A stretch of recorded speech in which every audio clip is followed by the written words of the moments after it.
Yes, we are doing Mentally this live. prepared.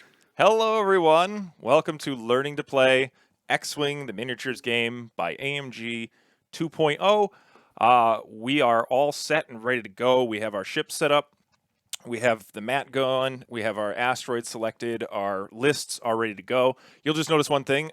This is it's a digital board. It's not actually a live board because my opponent today, of course, is the one, Robert Monroe. Hello, Robert. Hello, Patrick. Hello, Patrick. So today we are going to be playing 800 miles apart, but that's going to be the fun of it because we have actual ships that'll be on the table. We have actual asteroids that we're going to place over the screen, and we even have our objective tokens that we're going to be placing.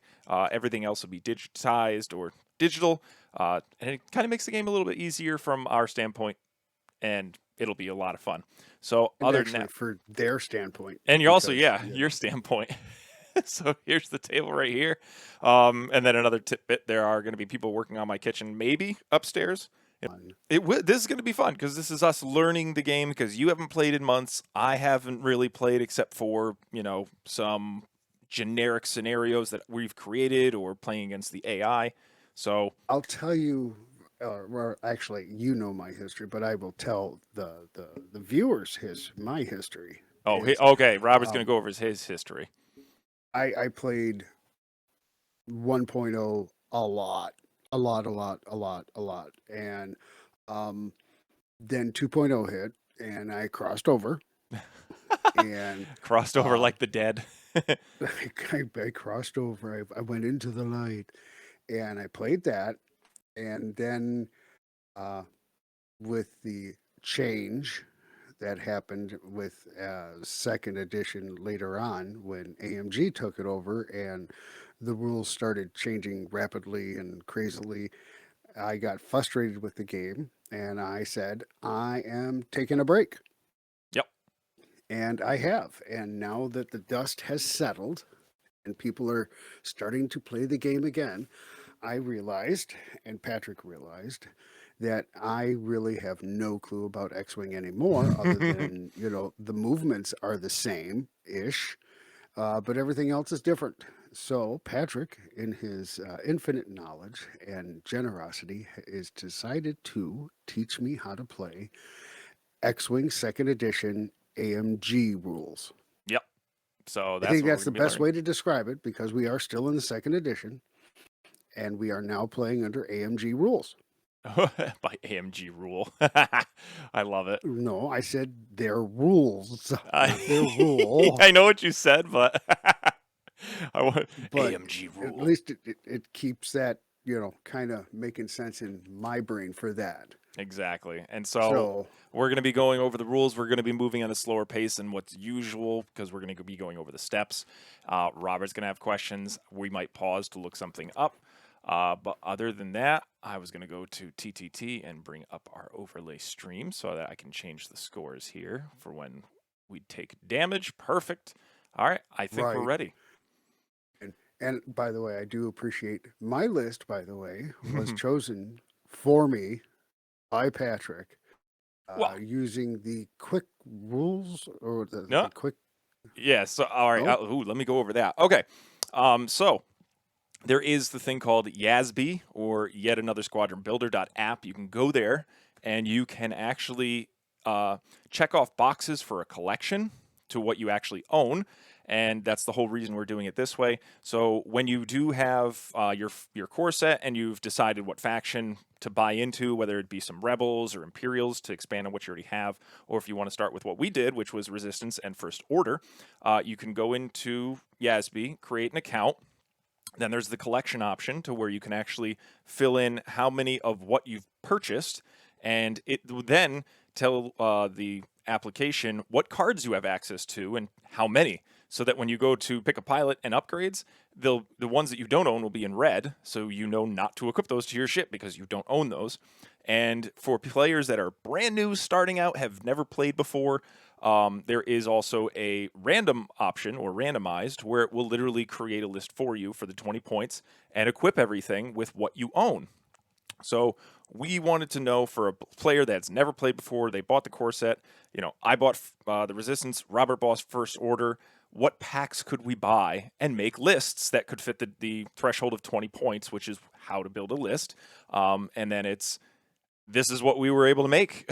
So you might see wonky upgrades on ships because you're like, oh, why'd you take this and not that? It's like, because we don't own it, because that's how new players get into the game. So we haven't been new players, oh God, since what, 2015, 2014?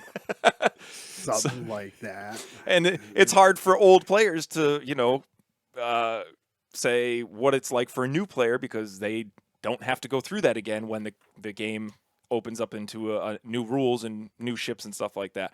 So that's what we started out with.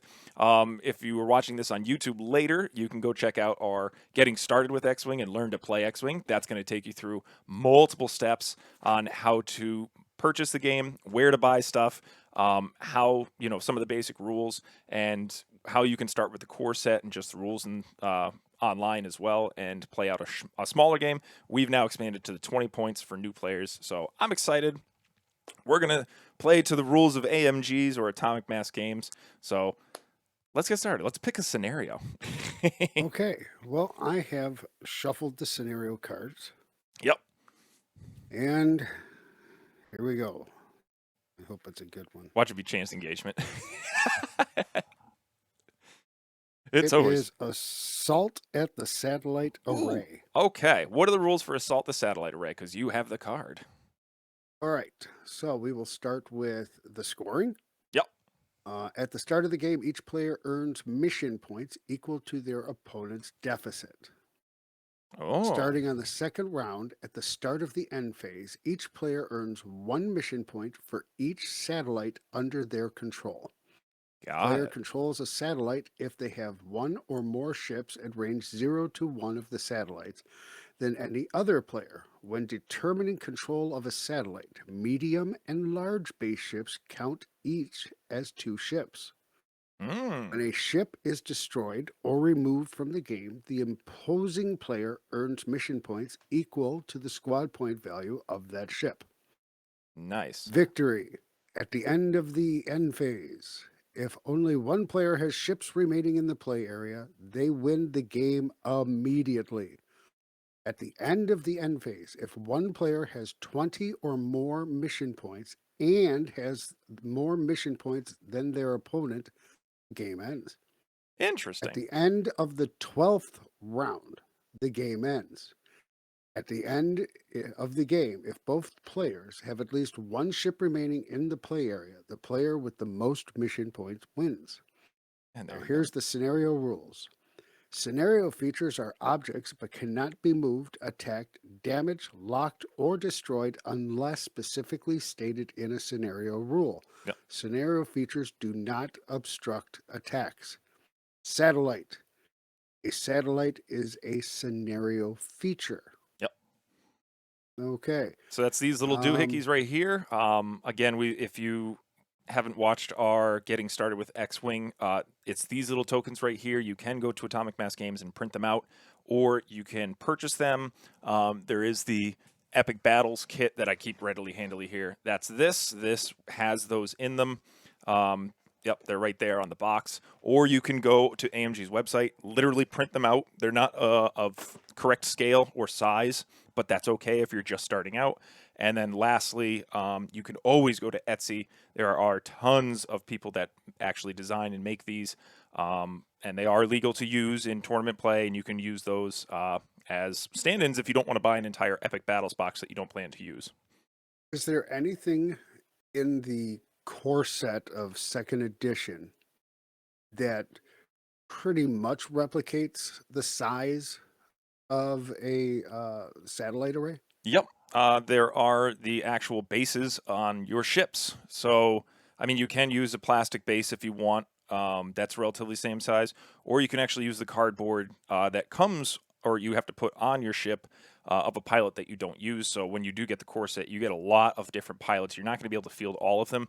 You can just take one of those and put them in the middle, and then vice versa, put them, or not vice versa, and also put them out onto the table as objectives as well until you get some. So that's the great thing. You can just play with stuff that's readily available that comes in the core set. Okay. Do we want to go over the placement of obstacles and objectives? Well, let's do the objectives first because that's what you place first. And in order to do that, you do what's called RPO or random player order. Oh, what do we do for that? So you each roll 3 dice, 3 red dice to be exact, and you have to Okay. then compare those results. Okay, so I rolled, unfortunately, 1 hit. That's not very good. Oh, Oh, yeah, let's there you see go. what Put a little happens thing with in the me. middle. All right, you rolled 3 focus. So on a red-sided die, there is a 1 crit result, which is this guy right here. If it, oh no, I have to do. There we go. I'll grab my keyboard. It's that 1 star, or it's hollow in the center. That's your crit result. The focus or eyeball result is there's 2 of those on each die, and then there's the hit result, which is just the little mini star. There's 3 of those on each red die, and then there's also uh, 2 blanks on each red die. So you first have to compare how many crit results there are first. Whoever rolled the most crit results gets to be the first player. Whoever then, if nobody rolled any crits or each person has 1 crit, you then go to focus results. Whoever rolled the most focus becomes the first player, and then the same thing for hits. Whoever rolled the most hits becomes the first player. But you don't move, or you don't continue from crits unless there are no crits per side, or if both players rolled the same amount of crits. So those cancel out, and then you go down to focus and see who rolled the most of those, and that is your first player. So one moment while I grab my keyboard. So, had you rolled a crit, you Always. would have won the roll. Yep. So if I rolled that 1 crit, I would have won the roll. However, I rolled, of course, in greatest fashion. I rolled 3 blanks, which give me absolutely nothing. You rolled, or I think I rolled a hit in there, but you rolled 3 focus. So you have the most focus since nobody rolled any crits. Therefore, you are the first player. So you get to place the first objective. Ooh, how exciting for me. And then on your scenario, how many objective tokens do we start with? Well, according to the sheet here that I have in my hot, greedy little hands here. Wait, what? Oh, sorry. Did you misplace Uh, it? Before placing the obstacles, we are to place 1 satellite in the center of the play area. Yep, And we have 2 starting here. with the first players take turns placing the remaining 4 satellites at range three See, there's of 4. the center satellite and Excellent. beyond range 2 of each other satellite. Yep. So Okay. on this digital table, you'll see that they are letting you know if they're either too close or too far apart. I have my range ruler here. So Robert gets to place his first one. You'll notice the white line appears, so that's too close. And if I put down my range ruler, you'll notice it's just outside of range 2. So that is legal. And I'm then, going to lock it down. yep, you're going to lock it down. We'll put our actual one over it. That'll be, yeah, we'll make that 5. Not that it matters. I get to then place one on my side of the table, doing the same thing. We'll talk about strategy another time, so we're just going to lock this one down. And that is my other objective token placed right there. Robert then gets And to place one on my side of the table. So definitively, this side of the table is mine. This side of the table is his because I'm blue, he's red, because he's evil. why can't I put it on my side of the table? Because if you read the rules, that's what it says. It says you first place one on your side of the table, and then you place one on my side, range 2 to 4. Within this, yep, so right there, you can place it. You can come as close to you want as range 4. I mean, so you can place it here if you'd like, because this is within range 2 to 4. Oh, see how it's showing that white line here? There you go. So you can place it here if you'd like.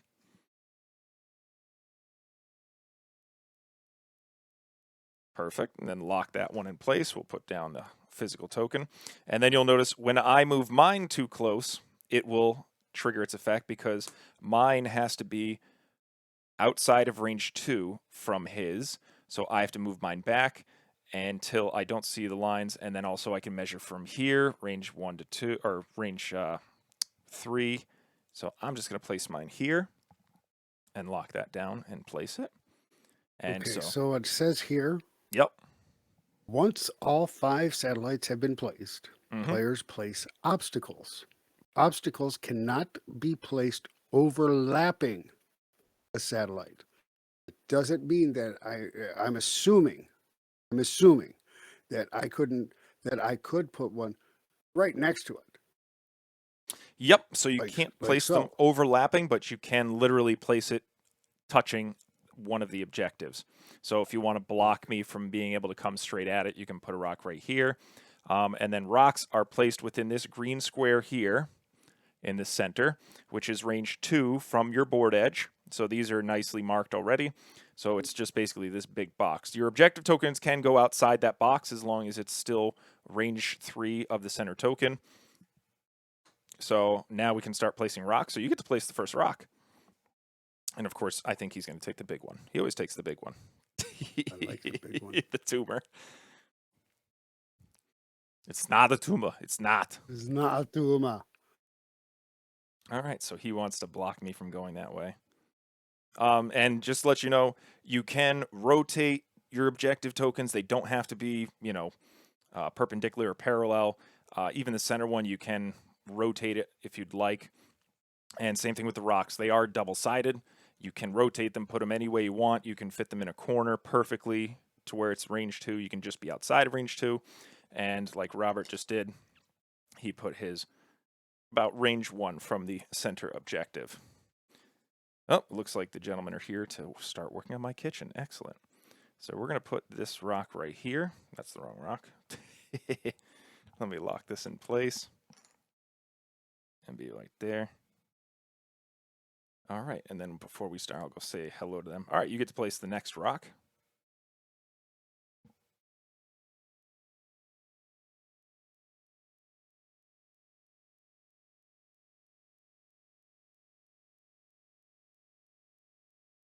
And there you go. And then the other tidbit is rocks cannot be within range 1 of each other. Yeah, lock that one down for me. Thank you. So a rock can't be too close to another rock. It has to be range 1 away. Oh, is that your phone that's ringing? That was my alarm.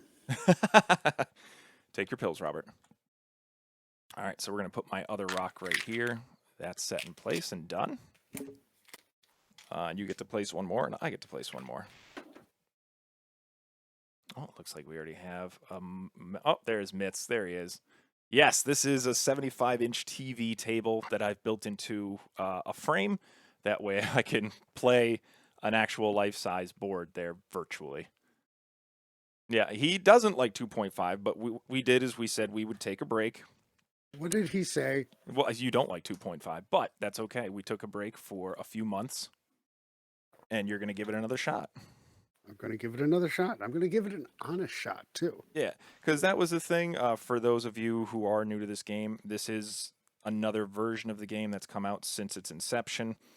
We've gone through technically 2 versions, although this is another update to the game since 2nd edition. So now we're on to 2.5, you might hear. All right, so we have our rocks placed, our objective tokens. Now we move on to placing ships. So what is your lowest initiative ship, Robert? Mine, it looks like, is a 1. Now it's a 3. Ooh, okay, so I get to place my lowest initiative ship, which is this Blue Squadron pilot, which for some reason TTS is marked green. All right, and just remind me, we're doing Assault the Satellite Array. Assault the satellite array. Do I have to do an action to score a point, or do I just have to be range 0 to 1 of it? According to this, a player controls a satellite if they have more ships at range 0 to 1 of a satellite than any other player. Got it. Okay. Does not say anything about actions, and you can't score on the first round. Yep, that's another tidbit. So, just by being close to them, so you might see us be just marking ships in certain areas. Dude, So, these cards we made are fantastic. right? All right. So you are literally still holding in my greedy little hand right now. the 3x5 yeah? jobs, yeah, which we put up, and you can do a printout of your own if you'd like in our Discord channel. Yep, you can do this with your friends for X-Wing. It really does help because when we do set up tables like this, notice all the cards are already placed. This is Tabletop Simulator, so you can actually generate lists from YASB. It does it all digitally. I don't have to pull out cards and tokens. It just automatically sets them on the table. And then that way you guys can have an actual mat if you'd like and play with physical ships. But in the case of, cards, it definitely is a table space saver. All right. So I've placed my first ship. If you have an initiative 3, you are the first player. So you would place your 3 before I place mine, which was, what's this gentleman's name? Which is... Well, I have Dread, Jab. and I also have a First Order Cadet. Exactly. So you will notice these lines right here, which normally they're not there on an actual map, but because it's digital, we can. You can use your range ruler, and it has to be starting range 1 or behind this line here. You don't have to start all the way at range 1. You can move it back and forth. You can twist it. You can rotate it. You can put it any which direction you want, as long as it's not. Heck, you can set it to fly off the board if you want. If you really want to, you can. I don't recommend it though. And then you can also. I lost a game by doing that once. Yeah, when you set your ship up backwards by accident, it's not fun. Yeah, and my opponent, he was like, "Boy, that sucks." Yes, it does. All right, so that is going to be my my Javos or Yavos, depending on how you like to say it. Now, judging from what I'm seeing here, since I have a 4 initiative, a 4 initiative, a 4 initiative, and you have 5s and 6s left, I'm going to be placing my other ships next, and then you would finish up with yours. All right. Mitz can't contain himself. Why? He's excited that you're playing. He wants to watch me die a horrific death is what he wants me to do. Absolutely. We all do. That's why we're here. I don't blame him. Hey, yep. That fun is fun. Exactly. Yeah, so, and again, in the case of initiative ties, like Robert has a 3 right here. I have a 3. If he's the first player, he places his first, and then I place mine. And then we'll cover initiatives during the shooting phase and movement phase as well. So here we go. That is your Scourge, or Scourge. Scourge. He's the scourge of the Empire. He really is. Well, actually, he's not the scourge of the Empire. Yep, here's Nightfall. So that's him. You'll also notice certain ships like this one have arcs or extra abilities to shoot with. So this arc is facing forward, as well as my A-Wing, and as well as your... Which one is this? This is 709th Legion. Ace. At I-4. If he's an ace, why is he an I-4? He should be a 5 or a 6. What? That's the debate that everyone's wondering. What makes an ace? So let's see. I think from the rules that I've read, an ace is what you're supposed to bring to any and all games from now on. What makes an ace? They don't want generic pilots. Oh my God. Who wants a generic pilot? We don't care how you want to play the game. Hey, we're teaching people to play, not being bitter. I'm not being bitter. I'm being sarcastic. There's a difference. There's the difference. All right. We're going to divide and conquer, even though I don't think that's the correct way to do it, but that's okay. I have made the perfect cup. The perfect cup. Decaf coffee this morning. Okay. I didn't know where that was going when you said the perfect cup. I was like, oh, you're making cups now. That's cute. No, but I did start the USS Wisconsin. Fake news. So then we start setting our dials, which each ship gets its own unique dial for the ship chassis that it is assigned to. And you'll notice that there are different colors and different directions. So the direction indicates which way it's going to go. And there is called the one straight. And there also, here, let me go back to host view. So there's the straight maneuvers, which is your ship just goes straight to that speed. So if it's a one straight, you take the one speed template, which is right here. If I can get it out. It's very small. It's the same size or length as your base. And you then put it in your ship right in between the nubs in the front. Make sure there's no wiggle. Although I like it when you wiggle. And then you move your ship, put it into the I rear knew that was guides. coming. I did. I swear I You knew it. knew it was coming, right? The banks are basically, they're not 45 degrees, but they are a slight bank in that direction. And then there's the hard turns, which are basically a 90-degree turn like that. And you'll then look at your dials. There'll be other maneuvers, such as like the full U-turn that's square shaped. There's the rounded U-turn, and then there's also the banked U-turn. We'll cover those as we go because we don't want to really confuse anybody. And then there's also different colors for your maneuvers. A blue maneuver is a normal speed maneuver for the ship. It easily can do it. It doesn't take a lot of effort, so it allows you to clear certain things or trigger certain abilities and stuff like that. The whites are usually standard maneuvers. It's not easy, it's not hard, so those are just maneuvers that might trigger abilities, but most of the time don't. Then there's red maneuvers. Red maneuvers are very difficult for the pilot or for the ship to do it, and it might cause them to be stressed or trigger other abilities as well. So keep that in mind when you're setting these maneuvers. And also, you can't perform a red maneuver if you are stressed unless something lets you do that. So if you already have what's called a stress token next to you, which looks like one of these doohickeys has a big exclamation point, usually a triangle. No, you can't do a red maneuver if you already are stressed. If you do, that's very bad. You will have to perform a 2 white straight. You get stressed again because you kind of messed up on that one. All right, so I'm going to start setting my dials. I'm sure Robert's done setting his. Right? You're done. Yeah, I You're am. that fast, right? Yeah, I'm done. Yeah, okay. So let me set mine.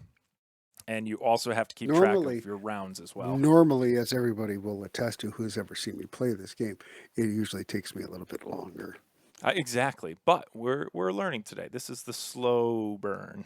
And then we'll set that one. So, and guess what? I might make some boneheaded things. I might forget certain triggers and what cards can do what. I'm going to try not to. We will start with the. Let's rotate this turret as well. I know I'm not supposed to rotate the turret at this time, but I'm going to. All right. So my turret is now facing off to the board edge. Robert, if you could press the rulers once more to turn off the rulers. Well, now that I know where they're at. Exactly. Yes. Oh, yeah, you can't put this on the table either because they can see this on the stream. I like the dividing line, but we can't put it there. All right. Yeah, 2 white straight. Oh, you don't They take this. can't see You it don't on? take the second stress anymore, Mitsk. I thought they did add that in there. I'm gonna have to look that up again if they changed it again. But yeah, definitely modernize yourself with the rules as well through Atomic Mass Games. The rules and also the rules reference that has all the updated documents in the rules for X-Wing, and also it'll How many go pages over. are there now? Oh God, like 72. And then there's also the errata page, which shows you certain abilities that have changed. Yeah, no, they took that. Okay, good. They took that away. Excellent. So you just do a 2 white straight, which is much better. All right. So we go with the RPO once again because we've set up our ships. We now have to roll to see who's first player for the first turn because there's 2 distinct ways that when we set up. Ooh, 3 hits. Ooh, and you have 2 hits. Excellent.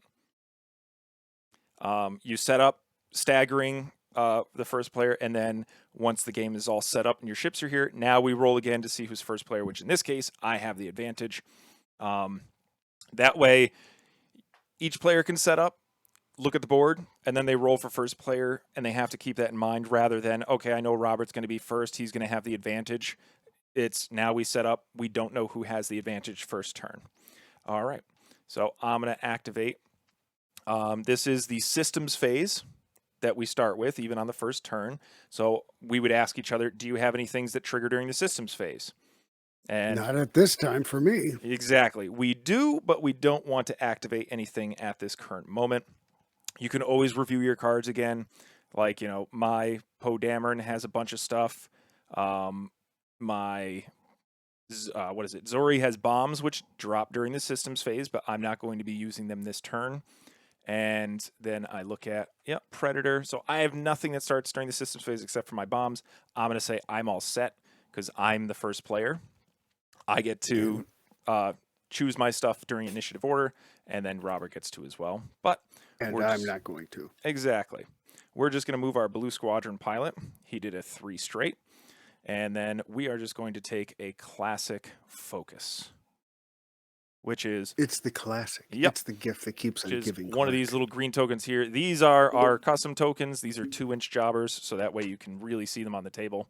Well, hopefully you can see them. There, it is a little dark on this side, but there's the focus. All right.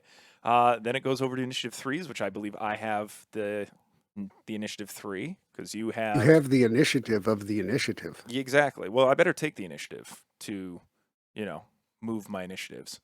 And then after you partially, yep, I can rotate. So, and I'll just ask Robert, what's your lowest initiative ship?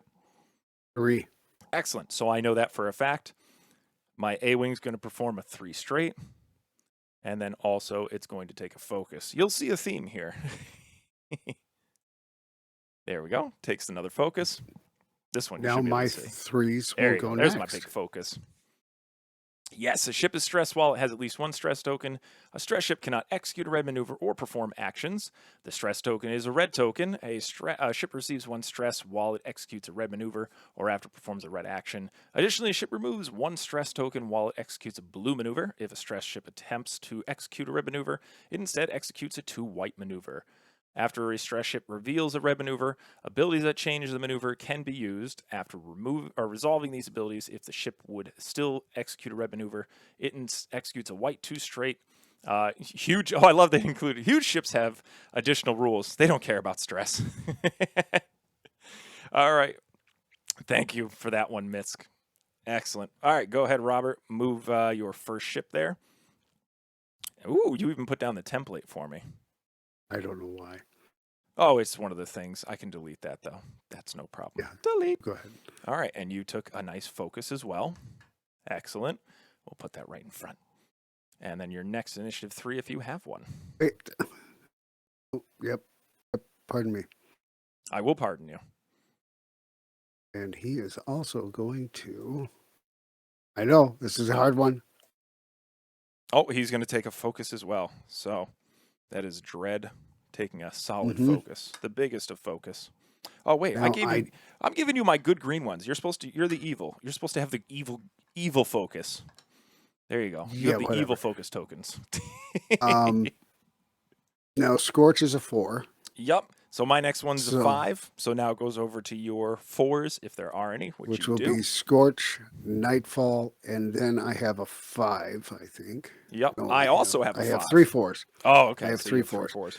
Yeah, my ace is a 4. So yeah, Can let's an make ace be some a 4? sense Find out there. tonight. Yeah. And I will say already I'm feeling a lot less stress while playing these beginning games because I don't have a lot of cards that trigger and rely on your triggers to have my trigger. It's basically pretty straightforward stuff like execute a maneuver, perform an action. Like pretty simple for a new player to start with. Ooh, and Nightfall coming forward. Nightfall, we can cover that real quick. He knows he can boost during the systems phase. He chose not to because these do have the option to boost during the systems phase. But that's why I did ask him if he would like to do anything during the systems phase. Because as much as we're both trying to learn, we made a pact before we started playing. I'm not going to run his list for him. If he forgets any triggers or things that his list can do, that's going to be on him because I don't want to have to dictate how he plays his list. Because honestly, that's the way players like to learn or need to learn. Because then the game happens and it's like, oh, how come you didn't boost during the systems phase? And it's like, oh, I forgot about it. It's like, oh, okay, we can play again and we can try to remember it this time. So there you go, Robert. You're now reminded. All right, so all of your stuff is ready and focused up. And then we're going to move my Zori Bliss, which is just doing a 2 straight. Doesn't want to invest fully in the 3 straight like Poe did. And then we take, oh no, that's not him. This is him. So take a focus. There it is. We'll move it behind here. And Poe Dameron, which is the 2 straight. And, of course, he took one of the charge tokens, which that's not supposed to happen. We'll delete that so that doesn't happen again, because TTS likes grabbing and assigning tokens. And then we will take a focus, or actually, Poe Dameron has an ability. After a friendly ship performs an action during its activation phase, I can spend 2 charges. If I do, that ship can perform a white action, and then treating it as red. So I'm wondering if I can do a nice boost and then maybe grab a target lock on you, maybe, possibly. But I think I'm going to forego that. So I'm just going to take a nice focus, and then that will be the end of my turn. All right. So we're all executed, Robert? Everything's done? Yep. All right. No, that's great, Mitts. These are all great questions. You can always, that's why we have it doing it live, so people can ask. And, you know, you're never in the player's head when you're watching them on stream. You're like, why did that player do that? So, I mean, Robert, how come you didn't boost during the systems phase? Because I didn't want to. There you go. So now you know. He didn't want to get too far ahead and risk being shot at the first round. He wanted to go a little bit slower. So there we go. Other than that, we're now in what's called the engagement phase. All right, Mr. Picard, engage. Exactly. So the engagement phase, we go again in first player order, except instead of ascending, we go in descending order. So the highest initiative pilot gets to shoot first, which would be my Poe Dameron. For measuring that, we can turn on the digital table and just measure. See, look at that. Isn't that easier? But I can take out my little range ruler. I can put it down. I can measure to see if it's within range of anything, which clearly it's not. So then I can turn off my arc, and then any abilities that I have or that Robert has can trigger during those times for Poe activating. And because I know that there's nothing within range, I just go to my next lowest ship, which is the 5. So we turn on Zari's arc. I know that that's not going to be in range because I saw Poe is in the same distance, and so is the other ships. But I still can measure to see because that's a good gauge for next turn. And then you go to your I4, sir. Okay, so. Yes, yeah. So Robert has the ability because 2 different abilities trigger during the systems phase. But we'll go over that when Robert does it. All right, so no range for that one. I'm assuming no range for the others as well. I want to make sure. Exactly. Yeah. And that's another thing. So, like, each player can measure, use the range ruler, and check and put it down on the table. And then when they notice it's, you know, not within range because, you know, one and the other, it's not a, hey, you measured for Poe, you can't measure for that ship. No, I can measure for all of my ships during their activation or engagement because that's in the rules. I'm allowed to. So nothing is there. We now go over to the end phase. So I don't think we have anything that triggers during the end phase at this time. I agree. So then there's cleanup, which when you remove tokens from the table that don't stay on the table, such as focus, evade, calculates, and so on. There are abilities that will let you keep those, but none of us have anything. And then other tokens such as stress or target locks, ion tokens, which are these little doohickeys right here. Those are red. Those stay on the table. They don't come off unless an ability tells you to, or unless you spend them. And the same thing with stress. So if Robert was stressed, that would stay on the table for next turn. The only way to get rid of it is an ability or doing a blue maneuver. All right. And I'm not stressed. And you're not stressed. Not yet. We No, haven't even that happens at begun 3. to fight. And I wait for my new kitchen table. Exactly. So you're probably wondering, well, what about the scenario tokens? You guys said range 0 to 1, but Robert said you can't score during the first turn of the game. You have to wait until the second turn to start scoring objectives. So yes. Starting on the second round, exactly. at the start of the end phase, each Bullseye. player earns 1 mission point for each satellite under their control. Yep. So now we are done with the cleanup. We're done with the scenario. We have wrapped up turn 1. We now move on to turn 2. So now this is Burn where it starts to troop. get hairy. 20 dwarves took turns doing And you got to, handstands let's on see. the We're going to do floor. that with this one. All right, so we're gonna flip these and go to movements. Yeah, I like this. Okay. You might see that we're a little bit more quiet because we're thinking. Our brains are burning here. Your brain, maybe. Mine, not so much. My brain. I really need this win. I really need it there, Robert. Yeah, I'm sure you think you do. Yeah, death pizzas. I'm really excited for turn 2. So while Robert's setting his dials, so what we did for this scenario again, we bought a core set per side, which are about $30. And then we decided to invest in one faction. He chose First Order. I chose the Resistance. And then we saw how much each pack or expansion or blister, whatever you call it, were. Robert bought 2 First Order packs, which come with 2 of the FO Bombers and 1 of the, I believe these are TIE Strikers, if it tells me. My memory is fading me. Oh, it doesn't even tell me. Oh, yes, it does at the bottom. Hold on. That is a You TIE. don't need to know. I do need to know. It's very You important do that I not know. need to know. What what is this ship called? A TIE Whisper. Yes, a TIE Whisper.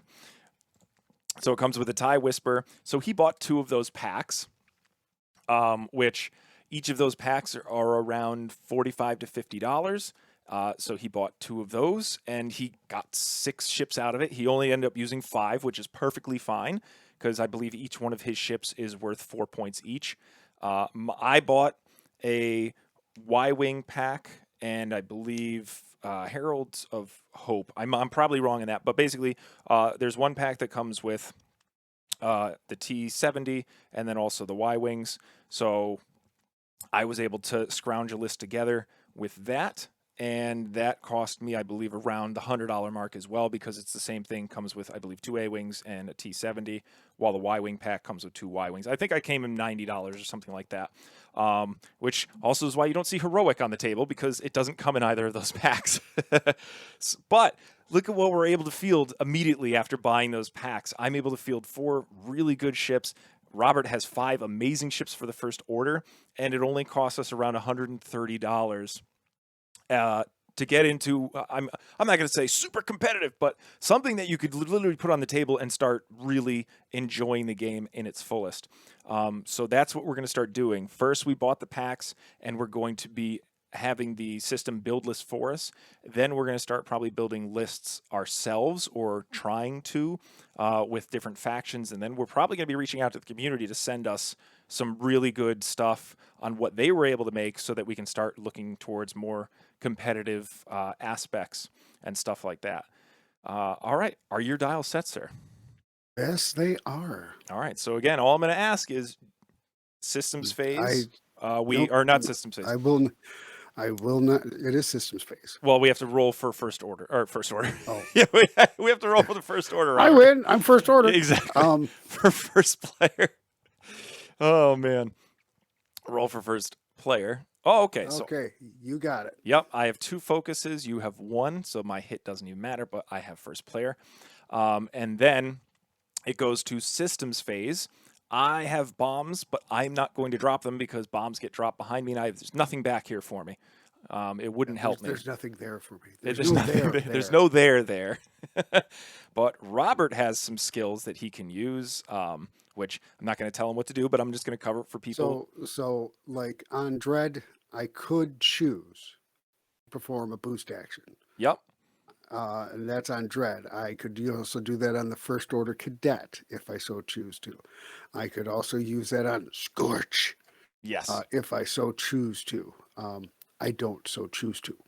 Exactly. And then as far as anything else, I have bombs on 2 of the ships, but I will not be dropping anything at this particular time. Do you have anything that can launch out of the front of your ship? Yes, I do. And once again, I will not be utilizing that at this time. Excellent. All right, so you're not boosting and you're not launching. I'm correct. Excellent. All right, so I'm just going to start moving my ship then. The Blue Squadron rookie. He's right out of flight school. Maybe he got a few classes in the Thai Academy uh, or the First Order Academy. They were a little too, crazy for him. And he goes, you know what? That's it. I'm joining the Resistance. So that is him moved and focused up. He can do what's called the S foils, which is I don't know if I gave him a token. I know Poe has one. Dang it! Here, you know what? We'll copy this one. I don't think that'll work, but oh no, it is next to him. I'm just blind as a bat. Before I activate, I can flip this to close my S foils, or oh Jesus! Oh, now you're making it way too big. All right, we'll do that though. I can close them, or I can leave them open, and that can trigger different abilities like boosting and stuff. But I'm leaving them open. That way I can get my 3 attack, and then I move over to my initiative 3 because I have the initiative, sir. So, and I just want to make sure. So we have Javos. We're going to move him with a 3 hard. And he does have an ability that says, after I partially execute a maneuver, which means I don't complete it, I can take a strain to rotate 80. But I moved executed my full maneuver, so I can't use that ability. And then I believe what we're going to do is boost in here. So I have also the refined gyro stabilizers.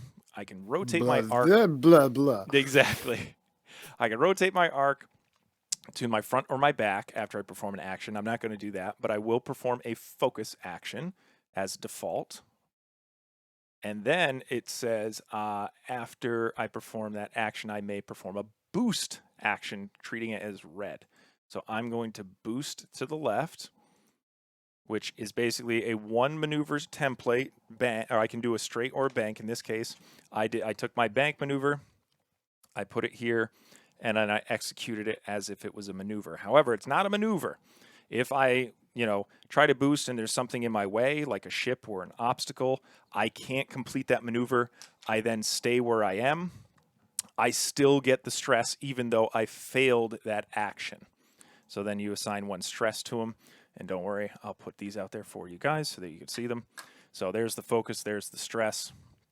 I covered up my green tokens. So in this case, I boosted here. I'm now in the thick of it. I'm in the middle. Robert's got his ship here. I'm just hoping that I chose the right thing. So that is my 1 and my 3. It now goes to your 3s and 4s. Okay. Now is this How time exciting. to chat. I did think he was going to use his chafe missiles. Chafe missiles are missiles that shoot out of the front of your ship, What the hell? and they explode, and they leave a template such as this on the table. And then these treat like kind of like obstacles. They have different rules, like they can stress me out or strain me, I believe. They remove lock tokens and so on and so forth. But Robert's going to tell me those rules because I don't have that card on me. I'm sorry. No, you're Trying fine. to When we get to it, we'll get to it. We don't have to explain them now. I'm Okay. just letting the people know. And this guy It did the takes 1. a focus. And then Mr. Green Goblin. Mr. here, Green Goblin. He's going to do that. Yeah, your first order cadet. And They should be. Let me double check. Let's see. The 109th is red. Yep, that's that gentleman right there. Nightfall is yellow. Yep, right there. We've got Scorch, which is purple. Which Scorch is over here. Yep, he is purple. And First Order Cadet is green, which is Mr. Green right here. You might not be able to see them because, I mean, it is covering them up. And then Dread is just white. Actually, he's blue here, but I can make him blue. Oop, I just crossed out Dread. There we go. Make him blue, baby. Okay, my 3s have moved. Yep. All right. And then it goes, oh, yeah, and your 4s as well. See, look at that. All right, so now my aces get to go here. So we got Zori, Bliss. Oh, I don't have aces. See, I think you do. I think a 4 is an ace. Okay, that may be, but I know that most aces, for some reason, get like a pilot action that's specific to them. My ace doesn't. So True. this would be a contradiction, Yep. I believe. All right. So So we I'm have, only saying. So yep, the I'm going to ion move cannon. Scorch. And Okay. To remove a red token. So what we're going to do is we're going to take a focus on Bliss as well. I mean, I would like to take a target lock action, and then we're going to do Poe Dameron, which is the one straight to victory. And, oop, I forgot to move this guy here, purple. So what we're going to do is we're going to use Poe's ability, which is after a friendly ship performs an action during its activation, you may spend 2 charges. If you do, that ship may perform a white action while red. So we're literally going to focus up, and then we'll also take a lock action, if I can click it. There we go. A lock action, which then also gives me stress. So we get the focus, we get the stress. Poe gets all the things. And then also we get a target lock. Ooh, what's a target lock? So we put that there. It locks onto Robert's ship. Basically what you do for a target lock is you take this huge range 3 ruler here, and you measure 360 degrees around your entire ship, and then you can assign a lock to almost any object except, I don't think you can take a lock on objectives, but you can lock rocks, you can lock other ships, you can lock friendly ships, you can't lock yourself. In this case, I'm going to lock this Scorch character, this guy that thinks he can take Poe Dameron head on, and I get 2 actions for it. I also get a stress, and then that's it. That is the end of activation. Yeah, I keep talking. You can keep talking. This is great. This is why we're here. Oh, now wait a minute. Now you're moving this guy? I would move him as well. Yeah. He's not I6. He's I4. He's I5. Oh, okay. You were supposed to move him after Zori, but that's okay. I did move him after Well, no, I just Dread moved and Poe. Are you sure he's I5? Let me he's double. I4. Oh, then yeah, he was supposed to move before my Y-wing and my T70. Well, you should have waited then, now shouldn't you? See? And guess what? Everybody gets the rules wrong or forgets. So, story time. I remember when 2 players played almost an entire game and they forgot Poe Dameron like way in the back. Didn't move the entire game, and they called over a judge like, "What are we doing?" And they're like, "So, are you okay with now moving him in like because he hasn't moved, you haven't assigned a dial, nothing's like you can now start setting dials for him and playing." So, even professionals get it wrong a lot of the time. So, All right, all of my ships are done moving. exactly. So basically, this patrol, or no, what is this guy? The 109th Mm-hmm. Ace. He's I4. He was supposed to move before Zori and Poe over here, but that's okay. It didn't affect the game state. I was locking this gentleman anyways, and the game state is fine. So nothing was really affected. You can correct things if you do make mistakes, which we planned it. We not that we didn't actually plan this, but yeah, yellow card warnings. No, what's the warning system? You get like demerits or something. Yellow and Yes, red yellows. cards, and yeah. All right, are we ready to start engaging? Are we ready? I probably. Excellent. All right. So we're going to start with the highest initiative 6 because again it is descending. We're going to activate Poe. So anything within Poe's arc that you can see, I'll even use the range ruler, I can shoot. I can shoot at the ace over here. I can shoot at the bomber here. This bomber's out of range.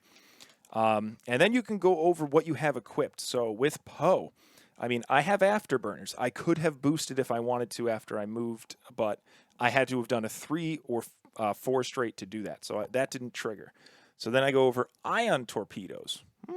Okay, ion torpedoes and advanced optics. All right, so Poe gets 2 options. He can use his primary attack, which is printed right on the card. That says a 3 red in the front arc only. You'll see the V. If it's different, that means there are different parameters, but we're just going to do Poe.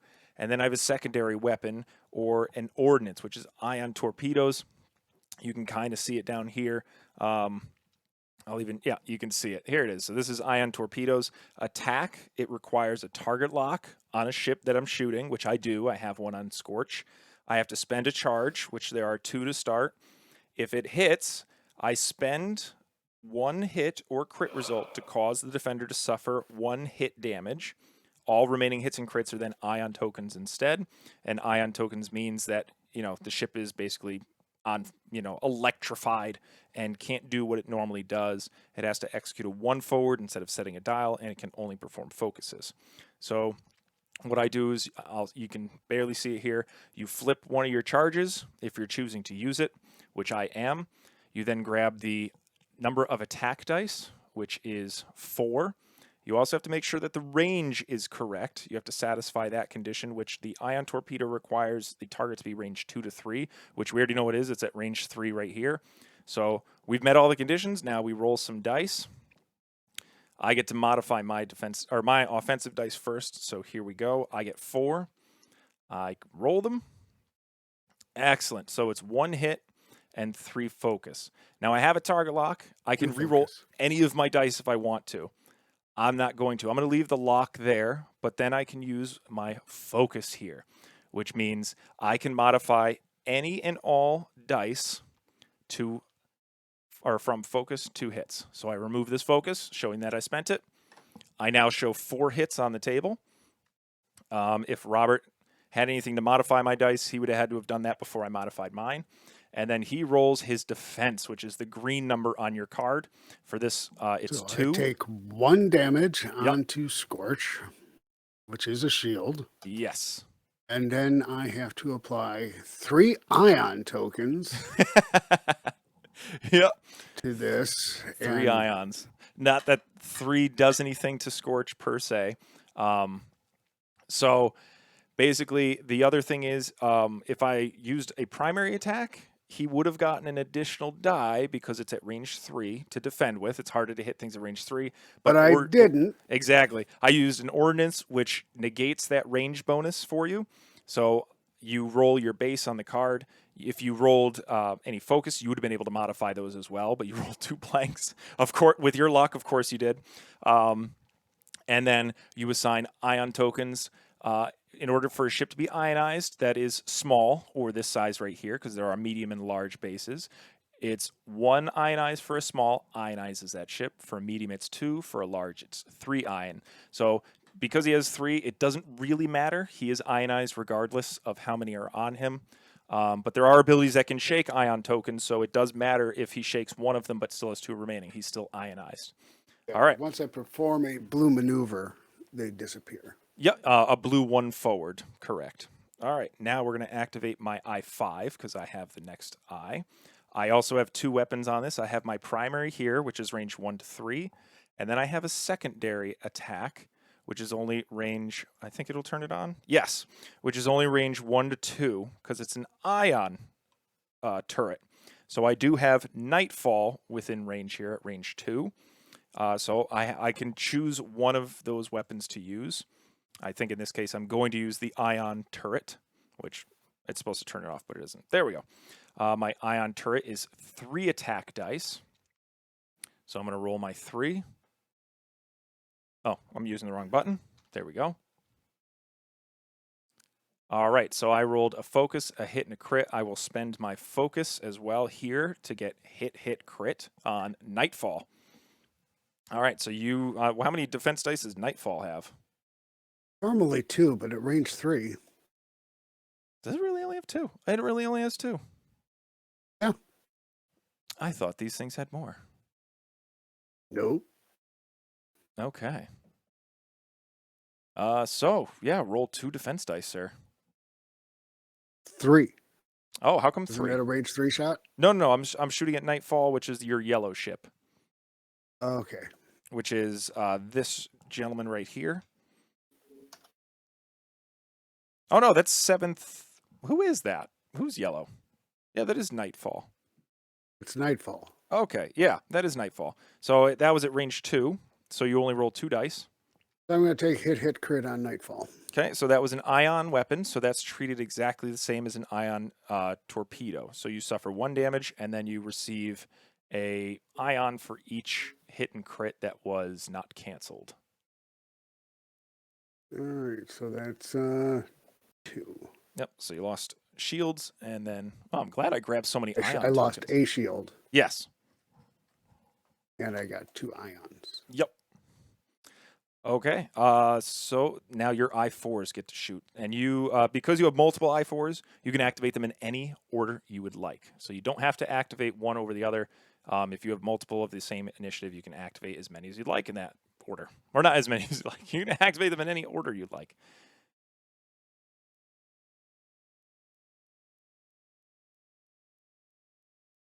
Oh, I Ooh, might okay. as well throw So you're gonna activate. Oh, it doesn't tell me 2 because the card's on. dice. Yeah. So which one is this? This is 7th, 9th Legion.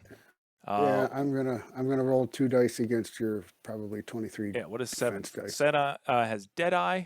You have concussion missiles, sensory scramblers, and enhanced jamming suite. All right, so let's clear the board of any dice here. Unfortunately, I mean, I could send. You don't have any damage cards, so concussion missiles are useless. They're not useless. You still get to roll 3 attack dice, but you also, I believe, need a lock requirement or a lock Yeah. on my card So or ship. Deadeye shot is no good because it's not into there. Yep.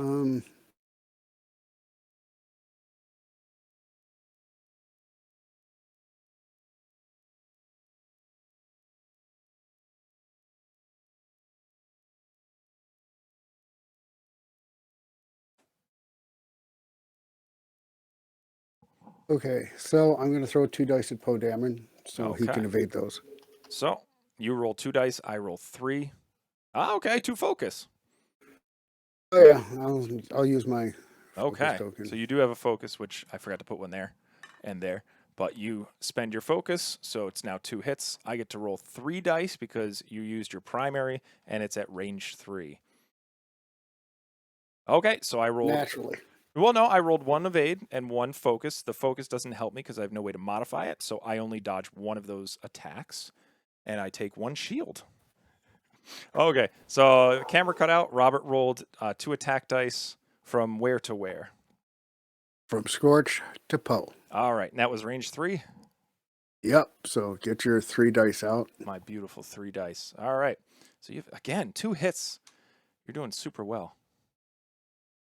Oh, again, another blank, evade, and focus. So it's 1 more shield on Poe, which is not good. You have a focus token on Poe. Oh, no, I spent that. That's gone. Oh.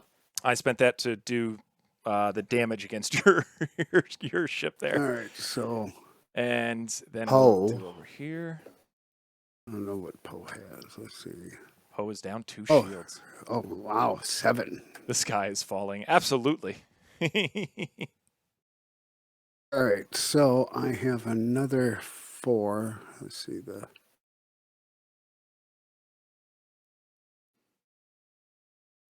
Nightfall has shot. You have lots of 4s. Legion has shot. Yep, and I think And you guys Scorch can has see that. shot.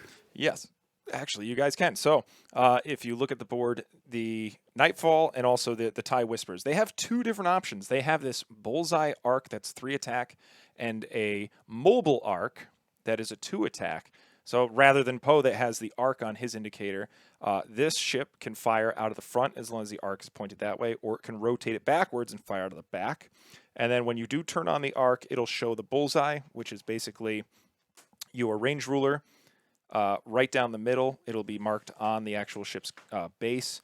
And if it's in the bullseye, it makes it a 3 attack instead of a 2. So what have you decided there? Well, Nightfall No pressure. has already shot. Legion has shot, and so has Scorch. Oh, Now, okay. do So you it goes have to the your I3? my I3, which I don't think I Your have anything in arc, but that's okay. Linda Ooh, I got nothing. You got nothing. I got nothing with my Right. I3. So it goes to your I3s. Yeah, Sir My Yavos, threes. which My I think, threes would be next. yeah, my alt art should be the guy from Game of Thrones, Sir Javos, the Onion Knight. At least no, Javos I think is the knight that was with oh geez, This is how long I haven't watched the show in forever. Khaleesi. All right. That's going to bother me. Now I'm going to look that up. So Dread is going to throw 2 dice into your Blue Squadron Ricky. No. Okay, I'll allow it. Sir Javos. Oh, maybe it's Sir Yano. Oh, never mind. It's Janos. 1 hit. All right, so you were firing at range 2 from here to Blue here. Squadron Rookie. Yep. So that's range 2, so I get my 2 defense. You rolled 1 hit, thank goodness, because your 2 hits were... Hope you blank. Yeah. Let's do it.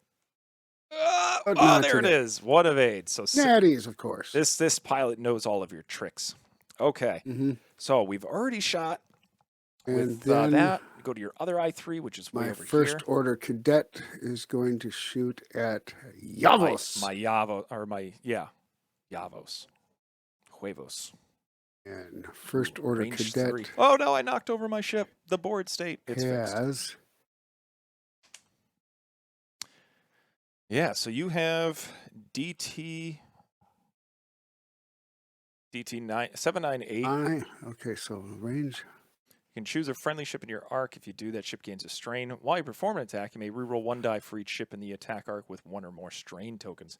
Ooh, okay, so you could assign a strain to your Legion Ace to be allowed to reroll an attack die if you would like. You don't have to because it's not a must. It's a range 3 shot. Yep. So it's useless to do it at this particular point. Yep.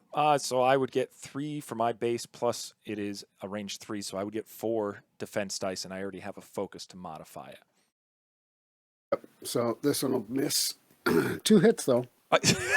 You see what I deal with, folks? It's always 2 hits. Dude, statistically, your defense dice are very good. So far. We'll see how long that lasts. And you have 4 of them, which is twice as many of attack dice. I'm just being a realist. All right. See, you're making me spend my focus. I don't like that. Oh, good, because that was the last ship I had to shoot, so you have no worries. So I spent my focus so that I have 4 evades. See what I have to put up with, folks? Exactly. For canceling dice, because it does matter in what order you do them. Let's say that Robert rolled a hit crit just for giggles. So I get to use my dice first. I can cancel an evade for a hit. I can't cancel the critical until all the hits are gone, and then I just keep going until all the red dice or green dice are gone. If there's no red dice, there's no damage applied, and if there's red dice left but no greens that can block it, then I suffer any damage on the ship. There are going to be abilities down the road that will say if you've missed or didn't do any damage, you may do X, or you may cancel crits before hits. So just keep that in mind, but that's the basics of it. Cancel your hits, then your criticals. All right.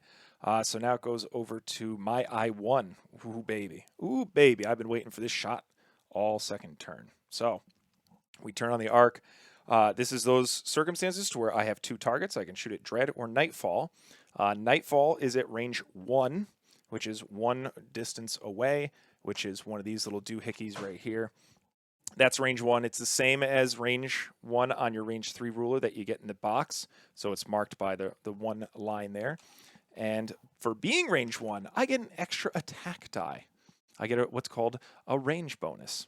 So I get to choose my target. In this case, it's going to be Nightfall. I'm going to roll 4 dice at him. Ooh, all right. I'm going to have to spend that focus for my statistical 2 hits. Robert gets to roll for his 2, or roll his 2 green defense dice.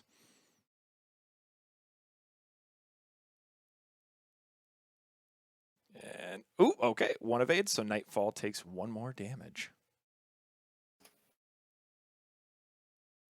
All you got to do is get 3 into him on the next turn, and he is dead. He's dead, Jim. So there we now come into the end phase. You can then check for, I believe, cleanup, if I'm not mistaken. I'll double check that another day, but basically remove all of the tokens that don't stay on the table. And then we now check for scoring. At this point, nobody's at half health yet. That means if your ship is, let's say, 6 health and you take 3 damage, that means your ship is half health. In that case, Robert, if he did that, would score points against me. If I damaged one of his ship, like let's say I did 1 more damage to Nightfall, that would push him past half the health, because I believe your ships are only 5 health, if I'm not mistaken. Let me look at here real quick. Yep. So your ship is 5 health. I've done only 2 damage. If I did 3, I would then score half of the points of that ship, rounding down, which I think your ship is 4 points. So I would score 2 points towards the total score of the game, which is 20. Since nobody's at half, there's no points there yet. So then we move on to the objectives of the little tokens here. So that was what Robert said. Any ship that is range 0 to 1 gets to score a point for each objective token. So, Robert, how many ships do you have range 0 to 1 of the objectives? I have 2 ships over on the left, 2 ships over on the right, so that gives me 2 points. Yep. So no matter how many ships you have, you only You can get score 1. So, and yep. you need to measure for Poe. Yep. So Poe is out, but I do have my A-wing in the center. And then I have So Zori, which is range 0 of it, so I get to score 2 as well. So, for those of you keeping track, the score is 2-2, turn 1. For instances to where there is basically competing for an objective, so let's say Robert's 2 ships were also range 0 to 1 of the objective, it's whomever has more ships gets to score that objective. And also size does matter. Haha.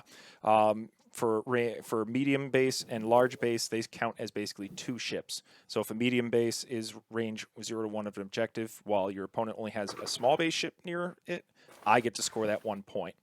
And just because you have 2 at range 0 to 1 of the objective doesn't mean you score 2 points. That means you score the 1 total point that each objective can bring. If nothing is range 0 to 1, nobody scores any points for that objective. But in this case, I mean, we have all 4 objectives except for 1 taken over. So yeah, turn 3. All right. This is where it gets. This is where the blood happens. This is where it gets risky. I don't know about risky. It's all about mitigation of your damage and trying to push forward when you think you have a losing hand. True. And that's his. So I can use certain things to my advantage. True. I truly believe that. And Zori Bliss there. You know what? We'll do this. My little greenie, my blue squadron pilot who is green. What do I do? That's a very good question. Because I know certain ships of yours are going to be in a certain position. So what we're going to do is this.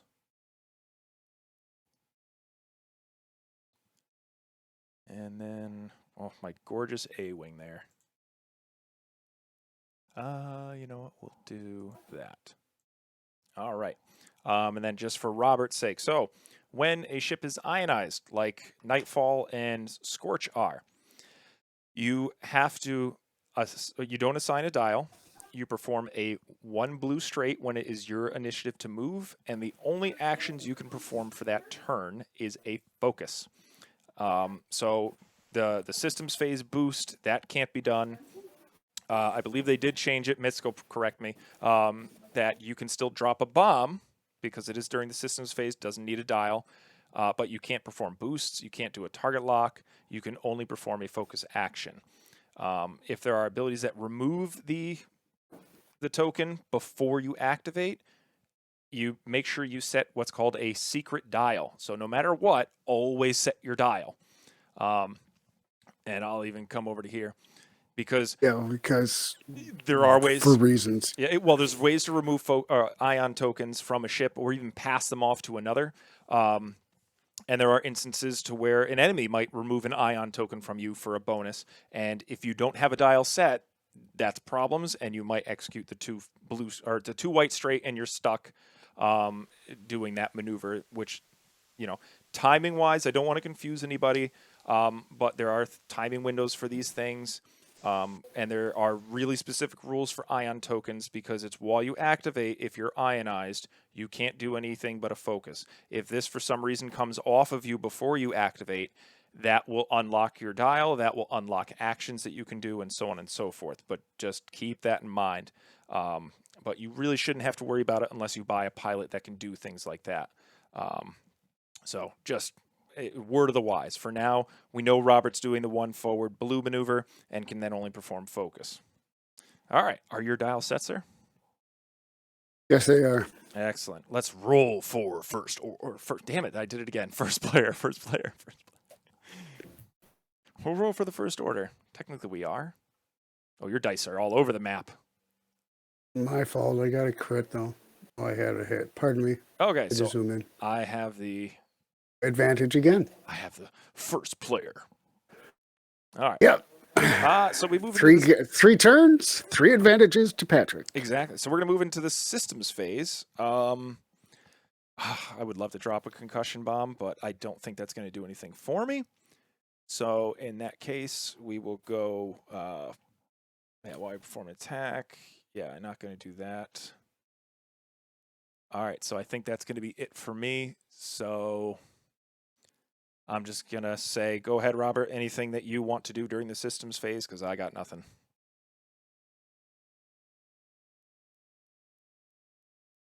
Let's see.